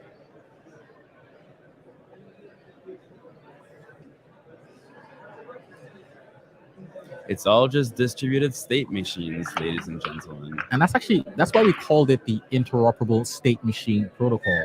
And in this model where we now have modular blockchain architectures where the state machine is separated from consensus, which is really what parachains are. Parachains are just a state machine. And then the Polkadot relay chain is the consensus layer. And so what we want is actually interoperability between these parachains. We're no longer dealing with monolithic blockchain structures. We're dealing with modular blockchain structures. So the GET request has been initiated. So the thing about GET request is it doesn't need to be relayed anywhere. The GET request is more or less a commitment to what data this chain is interested in. And so off-chain relayers will see this commitment, this request, and then they will respond back by going to the parachain B, reading its state, and then presenting those storage proofs back to parachain A, saying, hey, here's the data you're interested in, here's the proofs for that data, and ISMP will verify these proofs and then present that data back to the module that requested that data. And I want to add, like, this is so anchored into the trustlessness model that, like, I think we all really need to care about as we're developing these systems. Verify first, right? Like, this is literally the poster. Don't trust, verify. Don't trust, verify. And that's what this protocol is really doing. It's verification, which really equates to trustlessness. So Super if we see the event, we can see some scale encoded bytes, right? And this is kind of where the application layer needs to know how to decode the storage entries that it was interested in using the scale codec. So of course we'll just ISMP will just present the bytes back, and you just decode it accordingly, and now you can just use the data. Very, very cool. Sweet. David, does that sum up what you wanted to show? Give a little squiggle with your mouse if that's a yes. If you can hear us. Oh, I guess we don't see his mouse. Oh yeah, You don't that's see a the yes. Nice. Make circles with your mouse if you want to add something. No circles. No. Yep. Yeah, I think that was really awesome. Really awesome to see this demo, see it happening, like in front of us, like this kind of. Wait, since you guys were developing this since March, that's like 3 months of development. I mean, I'll be honest here as well. Actually, thinking we about already this for a while. we Yeah. already had this in our minds that we wanted to do this, and so getting validation from the community and getting validation from Rob as well was really critical in catalyzing the development of this. Very cool. So David, I want to thank you big time here. Thank you for showing that demo. David of Polytope Labs. I'm gonna bring you off the screen now, and we'll do a little wrap up. Feel free to add anything to the chat, David, if you want to. Sorry, I wasn't able to get your microphone to work. Sweet. Yeah. So does anyone have questions about this? Okay, we do. We need to wrap up, so I will take. I'll take one question here, which is. Well, Little Epics is the most active here, so let's give it to him. So I think this question. So the question is, if it burns, how do you reset a failed transaction? And I think this has to do with the timeout implementation, right? Yes, this has to do with timeout mechanism. Yeah. So much in the same way where you can use the currency trait to burn a token, you can also use the currency trait to mint new tokens. Mm-hmm. So because we get a timeout message, right, we know that we had sent out a request previously that burned some tokens. So it gives us the right to mint those tokens back into existence. Mm-hmm. Got it. And so, yeah, so you're just leveraging the currency trait and enforcing state changes with the timeout, really. Basically. Very cool. I hope that answers your question, Little Epics. Thank you so much for asking all these great questions, and thanks for everyone else who's tuned in. Anything you want to add, like sort of like what the next steps are for you, and maybe you want to get people involved, contributing, like. Yeah, I mean, we already have a few issues that people are interested in. They can start to get their hands dirty with the core protocol, but I want to see more people building on top of the protocol, leveraging GET requests, leveraging post requests for very creative and very innovative ideas. And also, I'd like to add that we had initially developed this protocol for interoperability between Polkadot and other ecosystems. Mm-hmm. So that's also a use case that people should look forward to become enabled in the future. But I wouldn't say much more on that right now. But yeah, I'd like to see more people developing applications, developing protocols that leverage this within the ecosystem. I'd say that trying to bridge Polkadot to another ecosystem, we found out that interoperability within the ecosystem itself wasn't still at its final form, and that's kind of why we decided to push out something first for the ecosystem to use, and then put our ambitions on hold for cross ecosystem bridging. But then once we wrap all this stuff up, we're back to bridging Polkadot with the rest of the world. That's insane. That's super cool. Yeah. Super glad to have had this interview with you, and also that you guys are doing this. Me. Yeah, it's awesome. I'm really glad we made it happen. And for those tuning in right now, we will be continuing streaming. I'm Sasha on the developer relations team at Parity. You've probably seen me around on seminar and stuff. And Sean is Web3 philosopher on Twitter. Yeah. How do you find how do you keep up with stuff? Let's maybe end on that. So basically, Twitter lists and a little bit of degenning, IACR papers. That's kind of like my daily life, honestly. But I also try to put myself in social circles where there's a lot of core protocol engineers, and people are passing around very innovative ideas. Yeah, very cool. I definitely recommend you guys to follow Sean on Twitter. That's Web3 philosopher. Actually, that's just no, my no, Sean. display Yeah, name, but my actual Twitter name is Sean Lanlege. But if that's too much, we can probably put that in the chat. yeah, very cool. And I'm SACHAL__ on Twitter. Feel free to follow me for anything Substrate developer related and all the rest. Thank you so much for tuning in, everybody, and we will be back with our next stream very soon. So let's put on the music for the interlude. Cheers, Sean.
Hello, hello. Welcome back to the stream. This is Ben, one of your friendly DevRel engineers, hanging out right now on the floor of Decoded with Umji.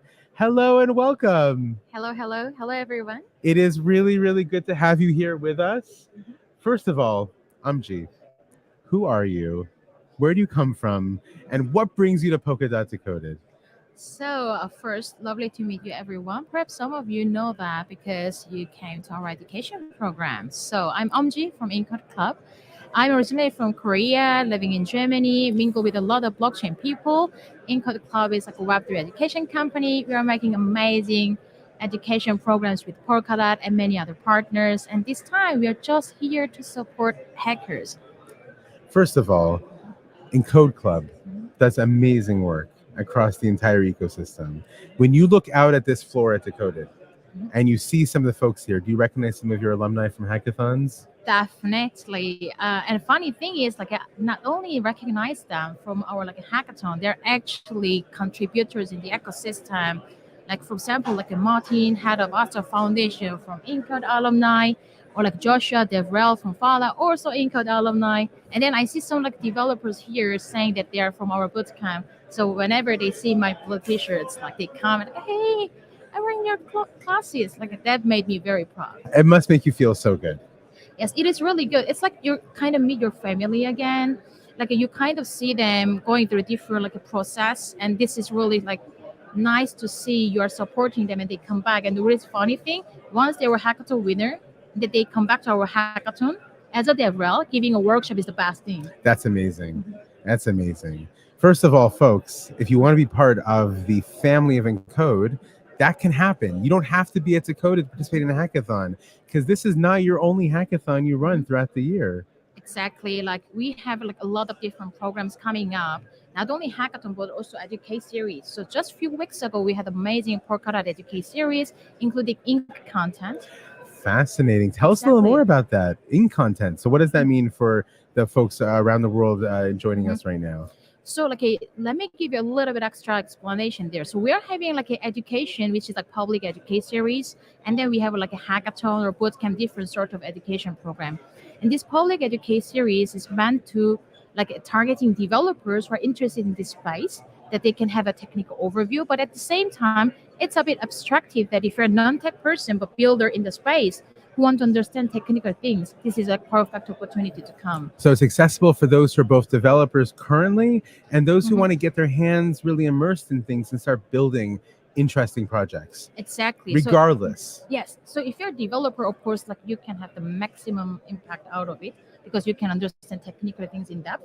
But even it's not like that's actually how I started my career, that I was watching those videos to understanding technical concepts. So amazing. That's like something I recommend a lot. Someone is interested in Polkadot ecosystem, like, yeah, check out like educate series. Okay, because you hinted at it, we have to go down this path. I think we all agree we have to go down this path. Amji said how she started her career. So what is this story? What is your origin story in this journey? Tell us a little bit about it. So funny thing is, I have a technical background, but not computer science. I'm a mechanical engineer with a control theory. So having fun in embedded system used to make software hardware demo for like electric cars, so to say. That's really cool. And then the blockchain was kind of hobby because partially like I'm a little bit like kind of person nosy around new things I wanted to learn. And then like my husband is also applied cryptography researching person. So it was a little in the house. Exactly. Over the dinner table, we talked about it, and our user vacation or like a kind of weekend activity was going hackathon. You know, some people's weekend activities are like running errands or maybe, you know, going outside for a nice walk or playing some game of football. Your weekend activity was hackathons. Yeah, hackathon, bounty. So this was your spouse bonding. Yes. That's like one of the most fun thing you can do if you are, how to say that, like, of course, you want to. So we used to go to Web2 hackathons a lot. Then like a Web3 becomes something, our new hobby, that we were taking like a lot of different bounties. Because Web3 make it possible that like a kind of borderless participation. A lot of things you don't need to be there only, you can learn. And then I kind of thought, okay, I'm missing some information and I wanted to learn more. And I was looking for like a lot of different workshops, what kind of things I can read.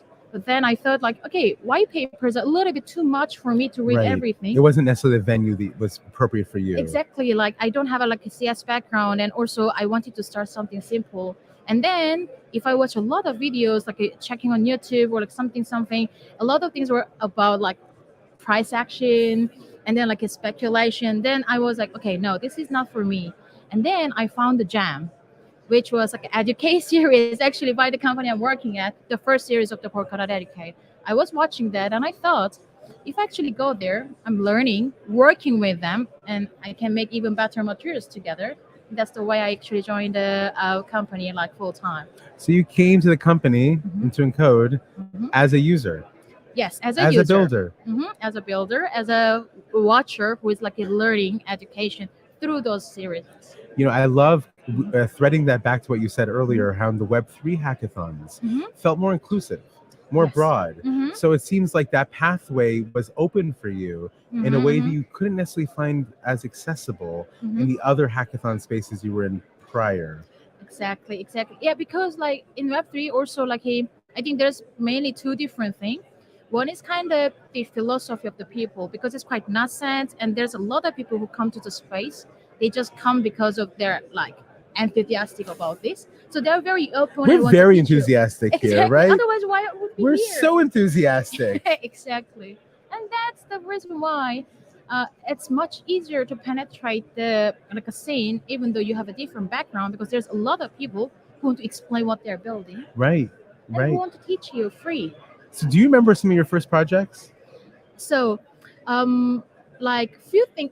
As you can see, I'm working at an education company, and I used to I can kind of, see that, yeah, yes. teach young students as well. So one of my first projects was like making some kind of tutorials or translating things, because I am originally from Korea, and I realized that a lot of like blockchain tech documentation was translated. Into Korean. It was Yes, not even yeah. not translated, it was mistranslated. Okay, not Which is translated sometimes could worse. be better. Yes, exactly. Wow. So I felt like, okay, that's something wrong. So in the beginning, nobody asked, but I was really bothered by that. So I was like searching. I started to submit or even contact like foundations, like, is this scam or is it real one? And then I started to contribute, and then I'm helping them create like some education curriculum. And then I was like building bits here and there to practice so that I can understand the workflow better. I really like that. That is amazing. It reminds me, if in the Web 2 space, one of the earlier initiatives I participated in a little bit was internationalization of the Node.js documentation. Because I also found that I was looking at the translation in another language, and it didn't feel either it was missing or right. Yes, so yes, going yes. to and broadening the ability of people to engage it feels deeply meaningful. Yes, and really participatory. And also it's like very new tag, so if nobody Right. translate, they cannot get that information. They can't get the information. Exactly. And then like my friends, or like I mean, of course I want to help everybody, not only Korean. She wants to help the whole world, first of all. We Yes, should all know this. Exactly. But also like I really wanted to help like people who had a language barrier, because not everyone speak good English or feel comfortable to read. Right. Especially in comparison to a lot of European who are very naturally, kind of exposed to other languages. It's more Right. common for them. So that And there's was also a something distinction between speaking English and reading technical documentation. Those are sometimes different skill sets. It's very different. Very Yeah. different. That's an amazing start into the hackathon pathway. And of course, that led you to Encode. So can you tell us a little bit about what's happening here today and yesterday at Decoded? What are folks doing? So this time we came to support Hacker How. So this time we are hosting a hackathon for the builders. Interesting is not only about the developers, but it's also about the whole builders, because not every builders are developer. So we brought a lot of different bounties and education programs that they can come and learn. And also not only it's about like building like a fancy project, it's about like a learning process. So a lot of hackers who actually join is like a Ethereum, like EVM, or like other hackers who never tried Polkadot before, so that they came and they're learning what kind of things they can do and take workshop and building some simple projects, and we are there to support them. I love that. So what kind of projects are you seeing happening? So as I said, like some of them are actually seasoned hacker that they already built maybe several projects in different hackathons but never been in Polkadot. It's quite a learning curve, to be fair, because like if they don't know Rust or Substrate. So this time they're testing something simple stuff and like building forward. So I can see that like there's some contract that if you use that, you can how to say that, like mint multiple NFTs and then send it to different addresses at once. Perhaps this could be used for some certification process. For sure. And then also we have some idea bounties as well, because as Decoded, like they also want to listen to other talks and so on. So we prepared some simpler bounties that they can submit, like game design document, for example. So Interlude team and Arjuna team made a joint challenge that they can think about game design, like utilizing IBTC. So such as this kind of project, you can see that they're like being very like unique ideas. They're submitting what kind of things we can do, or like utilize two different parts and at the same time what we can do. Oh, that's fascinating. And that also ties into, especially people who are new to the ecosystem, ties into one of the values of being in this ecosystem, which is interoperability. The idea that you could take from one parachain and build with another parachain and create something amazing. So people are experimenting with that as well at this hackathon. And also like it's fun thing is like not about like technically you are just testing how to like use two different parachain, but you need to also think about what kind of activity or like interaction we need to create to utilize the strength of those parachains, right? It's not like a meaning for just connecting them, but like what we can do. So it's nice to see that their thought process, they are learning things and asking questions. and then what kind of design decision making has been made. It's something perhaps fun to look into because they're going to be perhaps most honest opinion from someone outside. That's absolutely amazing. Absolutely amazing. I love that. Can you tell us a little bit about what upcoming hackathons are? So folks who are not here in Copenhagen, what are some opportunities they can engage with in code, either remotely or other in-person activities? So a lot of our programs are happening online so that everyone can watch, either like you can travel or not. But if you want to see us in person, also we are going to like a Paris Blockchain Week in July. And then Sasha going to be giving amazing workshop about like a Polkadot. So that is something you can engage with us in person. And another thing is multiple things coming like every quarter. Like we are planning different education program. But for example, like a Polkadot hackathon in different themes going to be coming.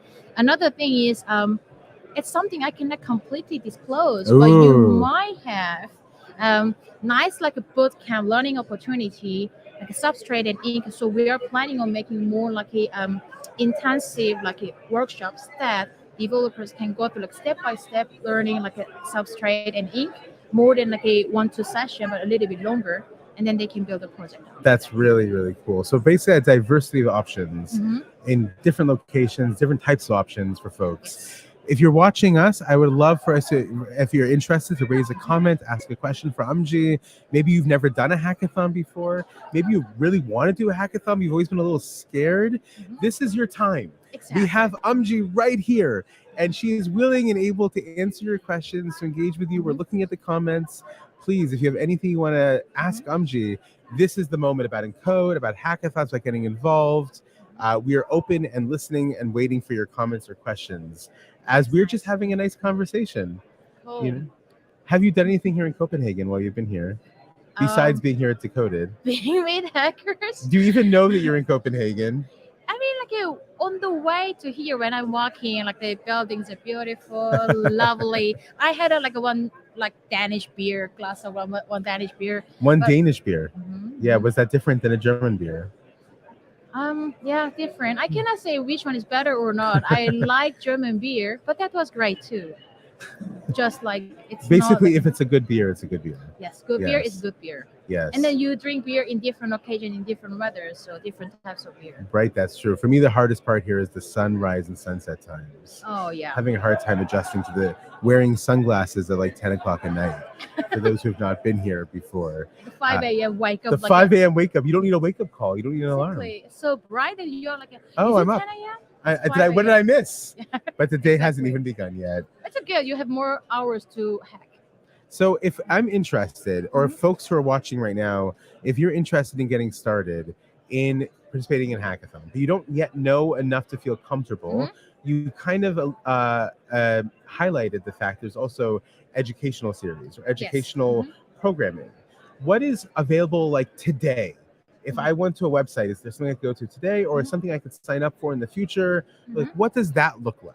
So all our case series has been also recorded and uploaded as well. So that if you want to check out some videos of the recent workshop, because we just finished the Polkadot Educated Hackathon, they're just very fresh there, which is uploaded perhaps 2 weeks ago and so on. And another thing, just you mentioned that many people feel afraid to start.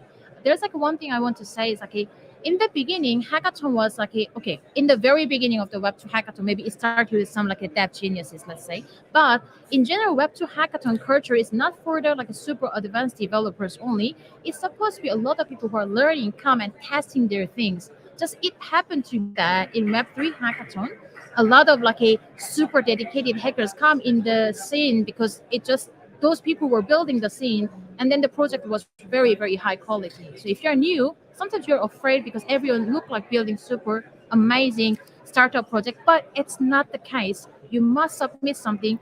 I saw so many people who come to our first hackathon, and then that time they maybe barely submit something, very simple code, and then they submit again and again. After 6 months or a year, you see that they start to win bounties, and then they become one of the core contributors. So you need to understand that it look like those people only win, but actually it's not true. I think if there's one takeaway from this moment in time, if you're watching this and you're thinking to yourself, can I do a hackathon? The answer is unequivocally, Absolutely. You must do that. You must do a hackathon. So out there, if you're thinking about it and you have a question about, well, what if I don't know this or I don't know that, or I'm a little curious, this is also a good opportunity to ask those questions now as well. But I want you to hear that encouraging words. This is from the hackathon expert. This is from the one who runs the hackathons. Come and participate in a hackathon, whether online or remote or in person or some combination, hybrid event. You do them all. Yes. Mostly we do online or in person. Not so many hybrid ones, but like only in special occasion. For example, at Decoded now, it's in-person hackathon, but we receive so many community messages that they cannot come this time. So we open out the no code bounty. You are watching, you are in the viewing party, you watch the session. If you like something, you can write about your learning. This is a little of the hybrid component.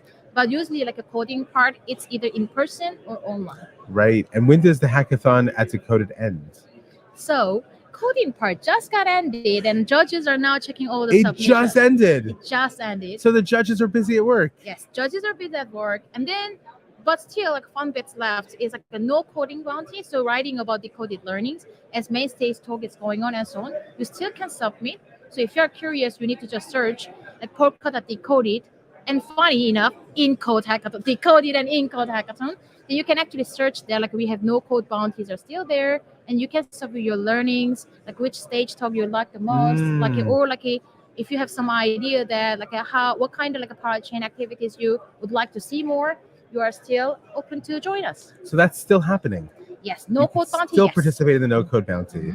I have to ask you this question because I think for a lot of people I speak to when I speak about hackathons, one of the areas that's a big black box for them is what actually the judges look at. Cool question. Right? Because people are always curious about, so I submit something, what do the judges, how are they evaluating what they're looking at? Can you tell us a little bit about that? So I cannot say there's only one judging step. So recently I was at IF Prague as one of judges as well. And then even there, all the judges have a little different judging style, even though there's some common criteria you may look into. Depending on the hackathon, they have a judges who can look into your tag, and then there are judges who are going to judge your concept as well. Especially if you go in person big hackathon, sometimes they're inviting problem experts that they're going to look into the concept only. And then there's some judges who can look into your tag, and they're a mixture. Or in code hackathon, I can say more confidently in comparison to the other hackathon, I know the process. So we are looking. You know the process. Yeah, I knew the process. Oh, that makes sense, I guess. Yeah, exactly. So in our case, we always ask people to submit working demo, which means that you need to have a tag there. And then, so they're for example, they cannot submit just mock-up or idea unless it was specifically written there an idea bounty, then it's fine. Otherwise, you need to submit working demo. Then when judges look into it, the typical common criteria people may see is first, if you use the complex concept. So if they look into contracts, then if you use a lot of different features, but it's not necessarily you need to overcomplicate things when you don't need to do that. If you can solve complex problem very simple, it's innovative. But otherwise, kind of technically how much is advanced is one topic. Another thing is how much you could finish. You can always build a rocket for the moon, but you cannot do that in a day. I build rockets to the moon pretty regularly. Yes, exactly. I mean, I know you do as well, because you do hackathons on the weekend with your spouse. Yeah, so exactly. Clearly you build rockets. So that's something, if you can finish, how much of the things got finished in the timeline. And another thing is idea, some innovation there. So if the person kind of bring new concept there, a new experiment there, but also don't misunderstand it. If you're making some practice project hackathon, it's okay to build something you inspired by someone else, but you try and build and adding some component. But also if you build some innovative things, you can always get extra points. And then perhaps depending on the different hackathons, but you may get some extra points about how you write out the documentation or some pitch. If you so it's a multifaceted process. Yes. It sounds like you're combining looking at technical proficiency, looking at documentation. I love you mentioned a working demo, because I think I've done a hackathon or two, and I have to be honest, I'm going to admit something now on this live stream, which I'm a little embarrassed about. Sometimes I forgot the live demo or the demo itself, and then after I submit, I remembered. The demo is important. Yeah, demo is important. Demos, it shows it's working. Yes. It gives a sense to the judges of what you actually Yeah. did. Even it's not working, then you should submit here where you reached. What stage that, you got yeah, to. so we can say that. So it's not like we said that if it's not working, you are just out. You're done.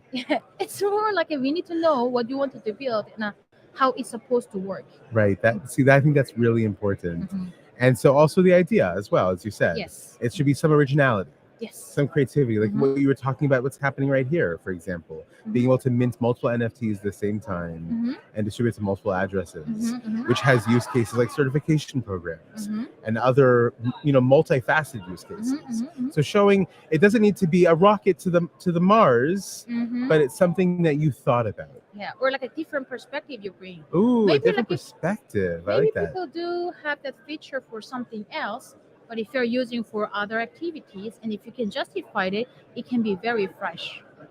That makes sense. Mhm. That really does make sense. And it's okay if you don't finish the project entirely Yes. in the I time mean, frame. to be honest, like what is the tip? Most hackathon projects are never finished when they submit. Just that you need to submit, and that's the thing. Wait, I are need we to allowed to tell. say that? Most hackathon projects never finished? I think by the we time they must submit? say that. Yes. We must say that to people to understand that the submitted projects are not the fancy like a finished one.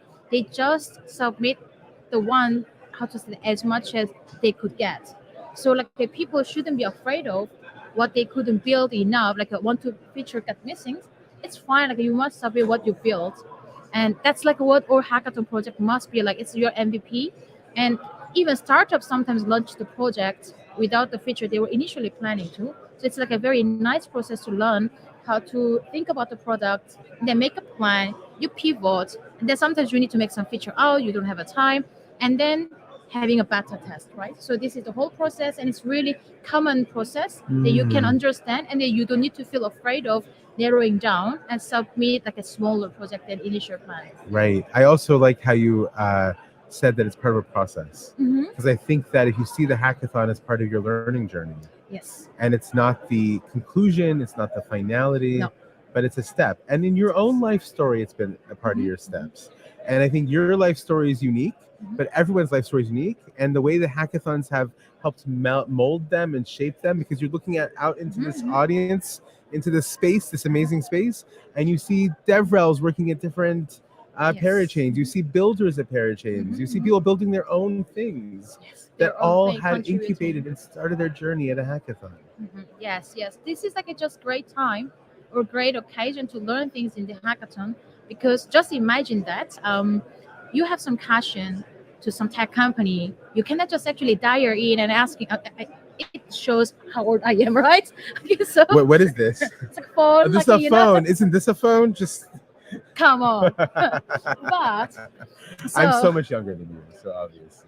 I'm too old. No, I'm also But- very old. Well, like what I wanted to say is, okay, just imagine that if you want to talk to some, I don't know, core protocol engineers, you want to talk about Polkadot, you will not just like call them and hey, do you have a 30 minutes? But if you come to Hackathon, actually they have a 30 minutes for you. You get their time. Exactly, they're here, and also the relationship you have here is more like a mentor and mentee. Outside of that, it's like just some stranger contact me, not because they are mean, because they have work to do, but they dedicate to come here to help, and then that's the best time you can get like free tutoring. So for me, I really took it like when I was learning development, I just go to Hackathon because I thought there's a free tutoring I can get from engineers. Of course, you need to be polite and like That helps. mindful about like using them, not like only like a youth asking question, but you should let other hackers asking question to them too. But they're just there answering you, helping you. So hackathon is not about just building projects and fighting for the prize, but it's a lot more about getting support, getting exposed to the people who know about the tech, and then you just learn things through to next step. It brings you to the next course, next step, maybe new hiring opportunity. You will get hired by some people you were just learning.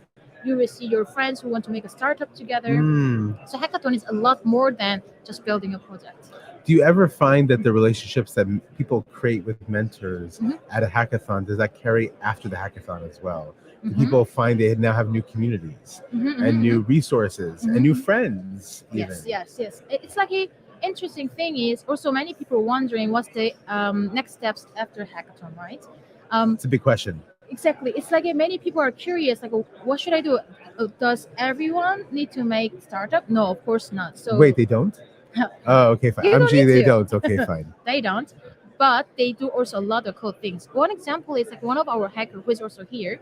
He is one of the winner at our hackathon. But he really loved, he's like a Web2 job, but he really loved Polkadot ecosystem. So what does he do? He's like occasionally sending pull requests. He's just working on it. Nobody else On is his own contributing. time. So like he's working with the other like a parachain, helping them, writing down.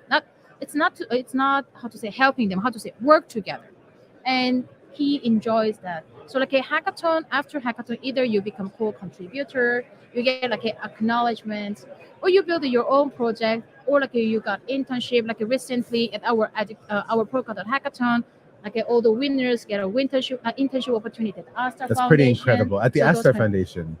Listen to that, friends. If Join you're a looking hackathon. for- Mhm. Good things can happen to you as a result of that. I think this has been such a great window into a space that I think is, first of all, a fundamental part of our Web3 culture and Polkadot culture specifically. Hackathons play such an important role. You know that firsthand in your own life. And so many of the people in this room know that firsthand in their lives as well. But even though it plays such an important role, it can be intimidating. Yes. It can be a little scary. And I think you've done such an amazing job breaking that down a little bit for us. It doesn't have to be terrifying for you. It doesn't have to be intimidating. You can join at any stage you're at in your life. You can build whatever you're interested in and participate in the hackathon and learn, make connections, develop mentorship, create opportunities for you, whether job opportunities or internships. It's just such a potentially game changer. Yes. It For can give you. you a lot of different opportunity, and you don't need to even like ask too much, or like you don't need to worry about how much like you should be like a proactive, because in Incode Club, in our case, especially because we see ourselves as an education company, education community, we try to really help like all different kinds of like people. There are people like who are more like proactively asking questions, talking to you. Some people are more shy. Maybe you prefer text communication. You can come to our Discord community. You can like ask questions. Sometimes people like casually DMing me. They're like, "Hey, I want to go to hackathon, but I don't know where to start." Today also like we had one hacker who's a Python developer. No very minimal solidity. So the person feel difficult to take like a specific bounty because it's too difficult for them. For sure. But he still wanted to learn. Then like we are usually like explaining things. Okay, someone has like a Python SDK, look into this project, or okay, you cannot take this specific bounty, but maybe you can build something simpler using this parachain. You can learn this aspect, and it opened the next door for you. So all those kind of things we are helping you. So if you have a question, don't hesitate to ask us. If you feel shy, you can just send a message to us, or even just like standing around us. Normally we're gonna talk to you first. If you feel like somebody just next to us. So only one thing you need to do in the Decoded, like now, if you're here, just like walk to our area, see some people who are wearing these t-shirts. If you're around more than 3 seconds, they're gonna talk to you. That is a good shout out. If you're not at Decoded, how can people find you and find the Decoded Club? Where do you exist online? So if you search like incode.club, you can find our like website, and there's like the Discord community is like a perhaps best place you can come and talk to. Or another thing is, I don't know if my name gonna be there, but like a Park, you can search on Twitter. Then you can DM me, just like a one thing. I mean, it's broadcasted, so too many people are gonna be listening this. But if you're sending the message, please write down there like, oh, I saw you at Decoded, or I saw your video at Decoded. Because as everyone know, we have too many scammers sending, oh, you win some Bitcoin. So I'm not usually opening unless the first sentence start where they see me. So please write down that, oh, Polkadot Decoded, then I'm gonna open your message and you can ask questions. That's a good secret way to get into your DMs. But please, scammers don't use Scammers don't listen. Close your ears. I also want to point out this comment from one of our viewers that many people think that hackathons exist to win, which is not 100% correct. Each one who participates in one is a winner no matter what the outcome. Exactly. I completely agree that. And also like a win is not about just win prize, but like you win, like for example, you win experience. Actually, like many times people feel very difficult to submit something a bit unfinished. Right. That can be very nerve-wracking for that person. Break that mind like barrier. And is you already help a them big do win. that. Yes, we always like try to tell them how they should practice, because once when you do that, it's much easier, because that happened to me as well. And it's another joke that like when I start to learn JavaScript, like just like watching that is videos, the joke when you start to learn JavaScript. yeah, it did sound like joke, but it's not a joke. That I went to the hackathon just to practice the skill I learned, and I pushed myself to submit.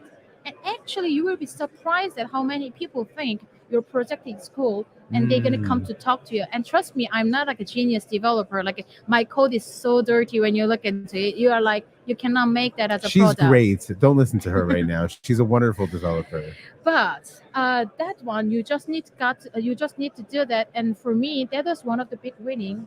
That like I learned this product cycle, that I get to push myself. That it kind of helped me. And now what I'm doing at work, like when you need to stop and push things, it helps you that. And also like it's just a whole process. What you're building, you're learning, you're winning things, and it's just in the middle of the journey. So if you don't win now, You like, may win will win later. something. Yes, It's very exactly. possible. Well, thank you so much for joining us, taking some time out of the busy hackathon time, which is not a great and easy time to jump onto a live stream. So we deeply appreciate it. Once again, if you're here in person, you can stop by the hackathon space and find or another one of the incredibly friendly Encode members. And if you're not here in person, or even if you are, come to online at encode.club. And find out information about upcoming hackathons, educational series, all recorded, and how you can get involved. Thank you so much for joining us. Thank you for inviting me.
What's up?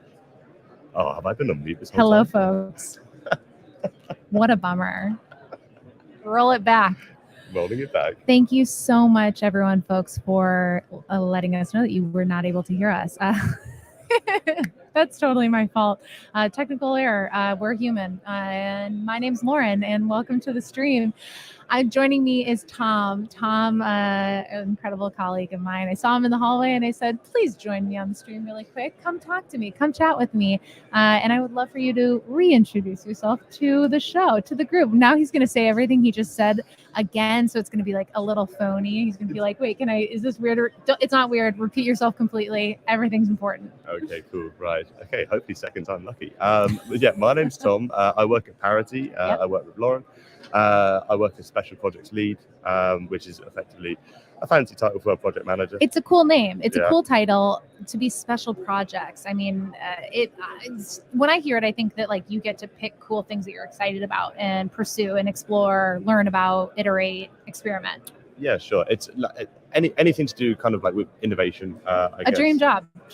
Yeah, which is nice, and it keeps it fresh as well because you know it's when you're focused totally. Yeah. Exactly. So so like the last couple of months, the big focus has been sort of on the Polkadot Summit. Yeah, so we just finished up on Monday, Tuesday. We had a Parachain DApp Builders Summit within the ecosystem for folks to gather, and Tom put it together. It was incredible.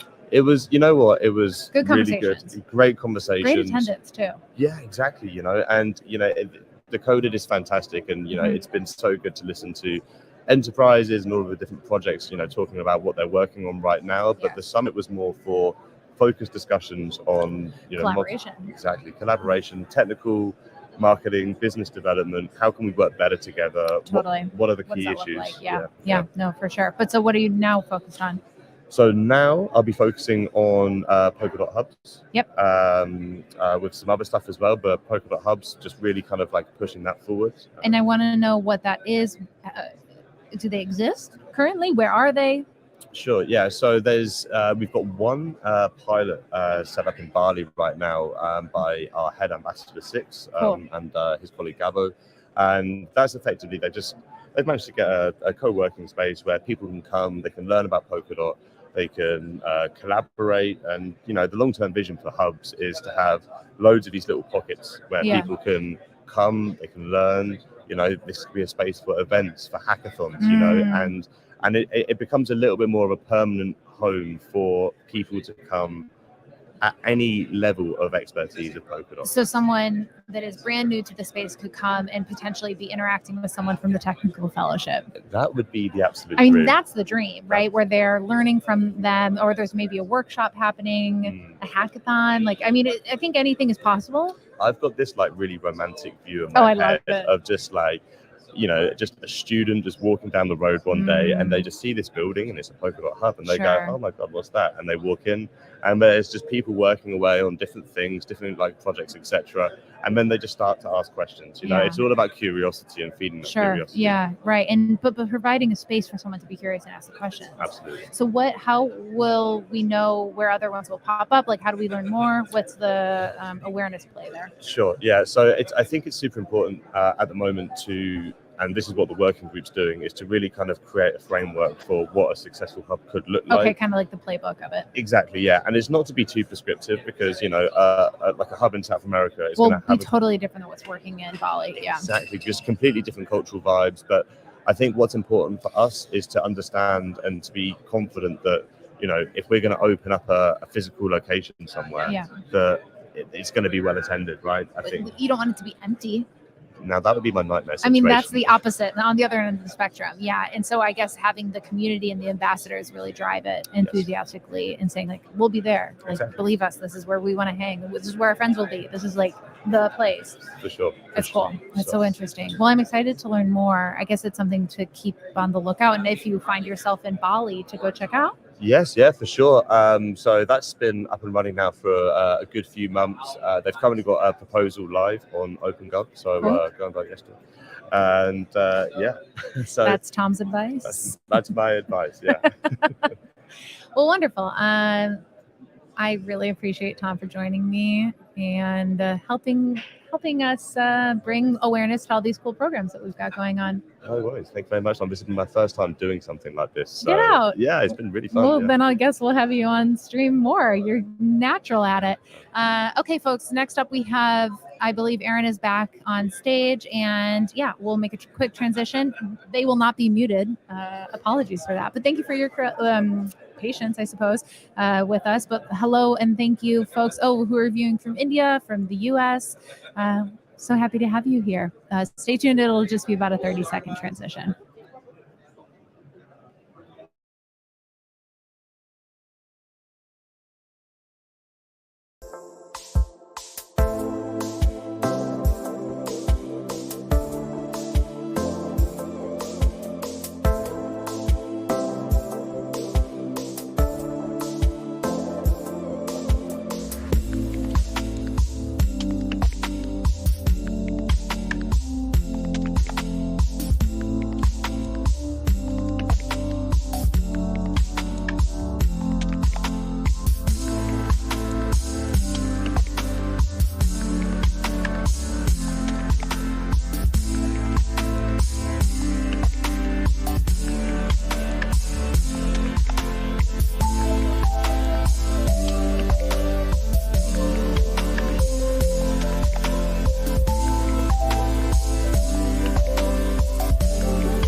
Hi, everybody. Welcome back again. So we are having a slight change to our normal programming here, and we are going to do a little session on kind of tooling in the Polkadot ecosystem.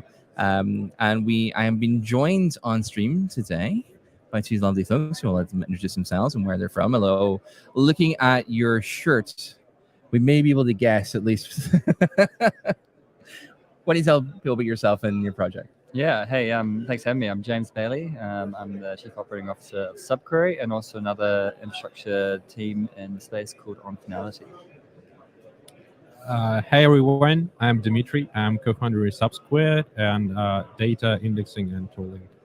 Nice, thank you. So yeah, we have a lot of people come on the stream for us, especially here we've been on Decoded. And for people who don't know as well as streaming from Decoded, we have like kind of weekly streams from the DevRel team. One of them is Substrate seminars where we, as it probably as the name kind of alludes to, we have teams who use Substrate come on and talk to us about what they're doing. We're probably going to rename that, to be honest, because we don't want to focus purely on companies that are using Substrate, because there is a lot of other companies in the ecosystem who are not parachains, like yourselves. So I guess my first question to you all is, what is it like working in the Polkadot ecosystem, but not being a parachain? So first of all, yeah, I guess the main challenge for us is that there are too many parachains and they are all different. And also difficult to work with. Oh, yeah, this is difficult to work with. I couldn't hit the like censor button there fast enough on that one. So we build tooling, and basically we produce picks and shovels for companies and projects building in the Polkadot space and in Substrate. And I guess, yeah, the main challenge for us is that there are big variety, basically, zoo of the projects, and we try our best to fulfill their needs. So I guess like most of the parachains, I think all parachains at the moment are at least somewhat based upon Substrate. There's obviously going to be some variations and differences. And I know theoretically that you could be a parachain and not be based on Substrate as long as like you conform to the block restrictions that there were, but I don't think anybody's doing that right now. But still, with the variations that you have in parachains, is it something you notice when creating the tooling? Is there enough variation that it causes it difficulties? No, I think it's actually quite good in terms of both Subquery and Onfinality. We've kind of made it so that any new parachain is actually quite easy to onboard. Okay. The core kind of consensus layer is the same, and it's very straightforward. So actually, like from our point of view, adding support for N parachains and N now being like, I don't know, 60-something, 70-something parachains, it's a little bit of extra effort for each, but it's not a huge amount of effort. It's not a different chain. And that's one of the big benefits of Polkadot, is because the common tooling kind of exists across a lot of these parachains. There's a pretty consistent user or developer experience across all these different parachains, because teams like Subsquared and Subquery, they operate on them all. Yeah, and I guess the fact that you said there, your number of parachains you listed is definitely above 43, which I think is the ones that are currently deployed in Polkadot. So that means that you work across like Kusama as well, I'm guessing? Yeah, that's correct. Yeah. So, and with those then, is it going to be, I guess, it's been a big theme of the conference so far, at least on the first day, and when we heard in the keynotes around kind of what it's going to take for mass adoption. And there's going to be two main kind of topics I heard there. One was around wallets and the experience for an end user, for a consumer, and how we need to make that as easy as it is using any kind of like Web 2 app before we're going to see mass adoption. But also just there's been so many people talking about the lack of kind of developers and developer tooling and things in these areas. Like, where do we think it's going to make the biggest difference to developers' lives and helping them onboard into the ecosystem? Well, to be honest, I don't really agree that we have really big lack of tooling. Definitely, there is always a lot of room for improvement, but name any other ecosystem where you actually have two indexers. Yeah. And from the tooling perspective, Substrate is strongly typed because it is Rust. And we at Subsquid have developed our own tooling to deal with runtime upgrades, so we can transfer the type information from the Rust code directly into TypeScript. So you just run our tooling and the code is generated for you, and it significantly simplifies the process of data transformation. And even if you have upcoming runtime upgrade, you can still deal with this in advance, so your code doesn't break. And in general, I think that once you get into the space, there are a lot of tooling, but probably just not enough information where to look. Yeah, And I guess education, right? Yeah, it is education. That's obviously a big part of what we're here for as well, as part of the DevRel team. And I guess this comes back. I know we were at the summit earlier before Decoded, and there's a lot of talk there about kind of collaboration.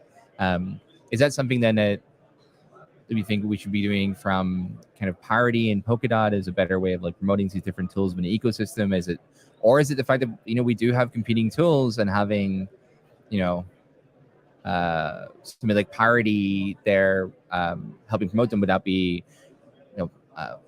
running into difficulties with favoritism, or like what would you like to see happen to better promote these tools so there is more discoverability by developers? Yeah, it's not just tools, right? Like in terms of competition, as there's competition in parachains in terms of where to build a smart contract based app or where to deploy X in an exchange, and then so there's a lot of competition in many layers, not just in tooling piece.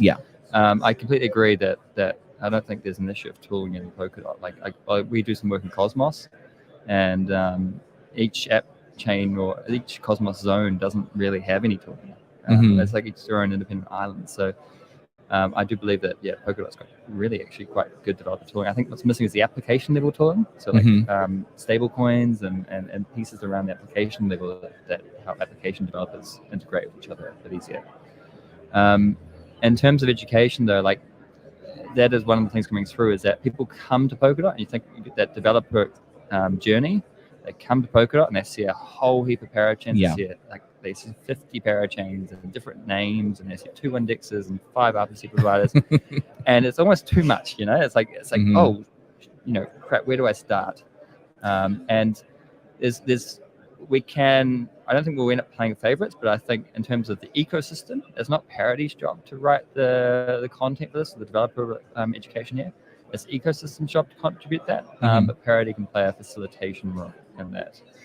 Yeah, I definitely can read how kind of complicated and confusing it can be. Like I remember not very long ago, my first days arriving at Parity and going to the Polkadot wiki and the education portals, and as a developer wanting to know more about like how I would build on Polkadot, and instead I'm getting all the information on like how governance works and how staking so you have to jump to like Estar's documentation or Moonbeam's documentation, how to do a smart contract, or I'll end up on Ink's documentation and be reading about it and go, oh, what? But I can't deploy a smart contract on Polkadot. Like I have to figure out where I'm going to deploy this, and there's I think the strength in Polkadot's ecosystem is the variation in the parachains, and the problem of Polkadot's ecosystem is the variation in parachains. It's just such another level of complexity that it introduces, but also another level of functionality and possibility as well. So you mentioned a very thing there I hadn't really thought about runtime upgrades and the impact then. I'm a Rust developer, I'm always kind of looking at it from that viewpoint. But I guess the runtime upgrades will have a big impact then on UI and UX and kind of front-end frameworks and things as well. You mentioned one tool allow you to generate new types, your TypeScript.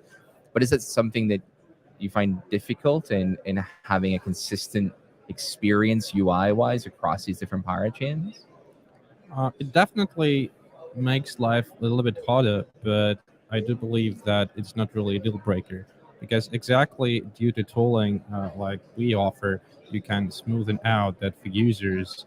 It's just completely unnoticeable. They just see that, for example, the UI has been upgraded, and you would never even tell if it were a runtime upgrade or just some change in the UI. So I don't think that this is a core issue for the users, but it's just complicates things a little bit for data indexing, because you have like a lot more fluid structure of the data, and like for Ethereum, normally if you write something once, it's never going to break. But for Substrate, you always have to put additional effort into maintaining your indexer, for example, because it may break. But that's true because Polkadot's changing so quickly, right? And I think it's a common situation with the new technology. But again, I guess we have actually figured out how to deal with this. Basically, like separating layer where there is like raw data, which is consistent, and then the developers make sure that whenever there is a runtime upgrade, they introduce the relevant change into the code proactively, so it's very smooth for the end users. So yeah, I think like generally speaking, even though there is a room for improvement, the tooling is here already. That's actually really, really good to hear. Because I'm more on the education side, and I'm very aware of the work that still needs to be done within there, especially within kind of Frame, and ensuring that we have the educational content to allow developers to onboard and to really to set up for success, as it were, within it. And we do have a lot of educational efforts like Polkadot Blockchain Academy. Like there's a lot of work going into it, but I understand that it is a very complex language in Rust, and a very complex framework, and a very complex niche in Web3. So I'm constantly kind of trying to improve the developer experience when it comes to education. So it's encouraging to hear that like a lot of the problems in developer tooling are at least being addressed to help ease people's kind of journey into it. So if somebody was a new developer coming into the ecosystem, where would be the best place for them to get started, do you think? Yeah, it's tricky at the moment, right? Because I think this is one thing we're all aware of, is that developer documentation is quite fragmented. So, you have to ask first, like, what is that developer trying to do? Are they trying to launch a parachain, or are they just trying to launch a network, which may not require a parachain? Yep. And that's something, a big misconception I think a lot of people with Polkadot, is that they come to this ecosystem and think, well, in order to do anything, I need to launch my own parachain, which is an expensive endeavor, and it requires me to get a slot. And even if you're successful with an auction, you're not guaranteed you're even going to get a slot. Well, heck, there's many teams here that that even don't have a slot. They just run as a substrate chain that uses the same technology as Polkadot and talks the same language, but doesn't connect to the parachain. Yeah. And there's constant work being done to kind of make it easier to onboard new chains, so they don't have to secure a slot for multiple years. So your first question is like, no, you don't just have to build a parachain. You could deploy as a smart contract, whether it's EVM or WASM Rust based on another smart contract chain, for example. You could, set a substrate chain. There's many options, and don't just fixate on the parachain aspect. Yeah. And I think fixating on that as well is like you're really going in for the most complex and complicated way you can get kind of started in the ecosystem. So with that, then, what are your thoughts on the introduction of, or the soon-to-be introduction, hopefully, of Power Threads? And is that going to have an impact, you think, on the way in which developers onboard in the system, and also an impact on your businesses too? First of all, I think that what would be really nice is to have this sort of one-button experience where you can see something live with minimal effort. This is something that you can do in any of the EVM chains, right? Yeah. You can write a contract, deploy it, and see it live. Here, this is a really big journey, and actually, my personal opinion that as a project, you have to grow to become a parachain, right? Yeah. And for Parathreads, I think the complexity definitely lowers a bit, but I don't really see that being that simple, because it still requires a lot of tooling, and normally even as a Parathread, I would assume that you still need to have an Explorer support and indexing support and a lot of stuff that normally you don't really care about as a developer. I don't think the technical complexity changes that much. I think it's the financial complexity is what changes, and for a lot of teams that's very important, right? Not having to secure a slot with DOT and to lock that crowd fund and crowd loan. That lowers that side of the barrier to entry, but you still have the technical complexity of being able to join as a Parathread. Yeah, so you still see that the journey then could possibly be that somebody would start off as like maybe starting with a smart contract, working their way then to a parafred if it's like, they need that extended capabilities. Like not every project is going to need to move beyond smart contracts. Not everybody's going to need any additional functionality that can't be achieved on a star, moonbeam, etc. But if they do require it, then you can kind of prove the model, as it were, without that financial barrier by starting a parafred. But all of the tooling, indexing, etc., would still be available to them. Exactly right, and that's something with both Substrate and Subcred put a lot of effort into, is making sure we have universal support for Substrate. So regardless if you're a parachain or you're a standalone Substrate chain, regardless if you're operating an EVM smart contract or a WASM smart contract, it works with you, and that's one of the best things about the support ecosystem. And putting my other hat on, I work for an infrastructure provider called Finality, when we run most of the RPCs for Polkadot. The ability for a new parathread or parachain to get kind of enterprise level RPC support, again, is very easy. There's multiple providers. Which you don't have in other app chain focused networks. So if you're an Avalanche subnet, for example, Avalanche generally runs your RPCs. If you're a Cosmos zone, there aren't really any enterprise RPC providers there. It's just validators running them pro bono on the side for advertisement. But Polkadot, we have this next level of kind of production ready providers there. No, awesome. Yeah, and I say like throwing parachain docs at developers is something like offering them to build a complete microservices stack if you just like one blog pod, like a simple blog, right? Yeah.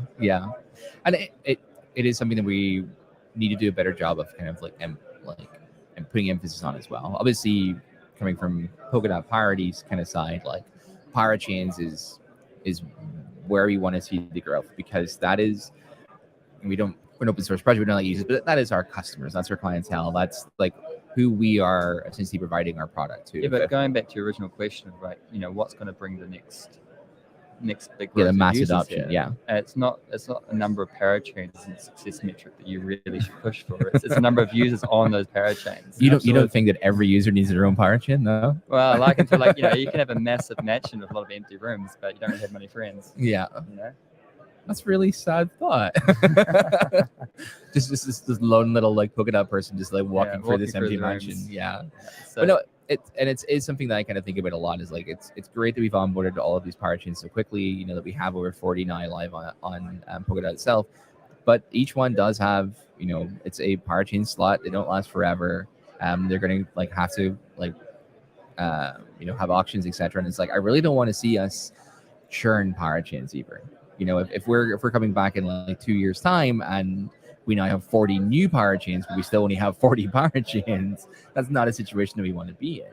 And I think we do need to ensure we have this kind of adoption for these parachains to be successful. It's like if they're not seeing growth in their users, then why would they remain in the ecosystem? Well, I believe that in order to have growth, it is always a continuous process through iterations. And right now for parachains, I think it's like a big waterfall until we really launch into mainnet. There is very little room for iterations. Okay, of course you can run test nets, but this is not real money, not real users. There was this experiment with Kusama, but it wasn't really that easy. So you can't really spin off stuff like in 1 week. And I guess it is like an open question. How do we enable these quick iterations so that you can improve things very agile, in a very agile way, while still being mainnet, right? Yeah. And I guess it's part of it for me. It definitely boils down to, as you said there, like you can try on test nets, but it's not real money. Like you're not really working with tokens. And while you do need that to have a proper test, it also brings in a lot of risk as well. Like, there's not many other developer or infrastructures you can work in as a developer where a simple coding mistake not only will live forever on chain, but could kill your entire company, like could drain your entire treasure. The risks are definitely a lot higher in the space. And is that something then, like around kind of developer tooling? Is there stuff for, like, obviously we're not seeing people come through doing code audits, etc. But whatever kind of proactive measures could developers take then to protect themselves from introducing these kind of errors or problems in their code? Kind of what Dimitri said at the start, right? Small iterative processes. So don't start with big bang and launching a huge parachain and throwing in a ton of liquidity all of a sudden. Because you're gonna find bugs, right? Bugs are inevitable. So I shouldn't cash up my 401k and put it into the first contract I write now. Yeah, probably not a good idea. But that's the point, right? There's many options, and I think it's what we're coming back to is there's many options for starting in Polkadot. And there's many pathways to being a huge parachain that's scalable and connect to many other chains within and outside of Cosmos as well. We're trying to help with the tooling that we do, people take a more iterative approach to doing that. Yeah. So I guess we're coming up on time here because Dimitri, you actually have a talk very soon, don't you? You've got a talk coming up in kind of like 15 minutes time. Do you want to give people a little pitch on that, where they can see it, what you're going to be talking about? Yeah, absolutely. I'm very excited about my talk because this is a big announcement and a big milestone for myself personally. We are going to announce the Subsquid network, and this is the major upgrade of our archives, our data services that we have. So we make them decentralized. So all the data backbone that has been powering our indexing solution and making it blazing fast now becoming decentralized. So you actually have benefits of the speed and the ease of access to the on-chain data, and also enjoy the decentralization. So we are becoming like a true Web3 solution. Okay. So if people are here watching this from actually Decoded itself, please get yourself to the ecosystem stage. Is that right? Yeah. Ecosystem stage. And in the next kind of 10 minutes, obviously, if you're catching online, you can watch the live stream of it. So before we kind of like finish out, then where should people who are interested in finding out more about each of your products, where is the best place for them to go to get started? Well, for devs, this is definitely docs.subsquid.io. We really put a lot of effort into our docs, so please have a look and hope you enjoy it. Yeah, same for us. So we got a website, subquery.network, and at the top there you have links to our docs. Very similar, put a lot of effort into that as well, of tutorials, workshops. But there's also links to our hosted service and to our decentralized network at the top there as well. Amazing. So thank you so much for those. I will drop both of those links into the chat for people who want to go follow along with us. So thank you for those. Thank you so much for joining me. This has been great. I really appreciate you coming on. I will admit I do need to do myself more time exploring what we have in our ecosystem. So this has been a learning experience for me too. And I'm very much myself looking forward to going and exploring your docs and seeing what I can learn from them for Subshit docs. So appreciate you coming on today, especially with the time crunch of your talk. That's been great. Appreciate everybody being in chat as well. So thank you so much for coming through. And we will see you all later. Have a good day now. Bye, Thanks folks. a lot.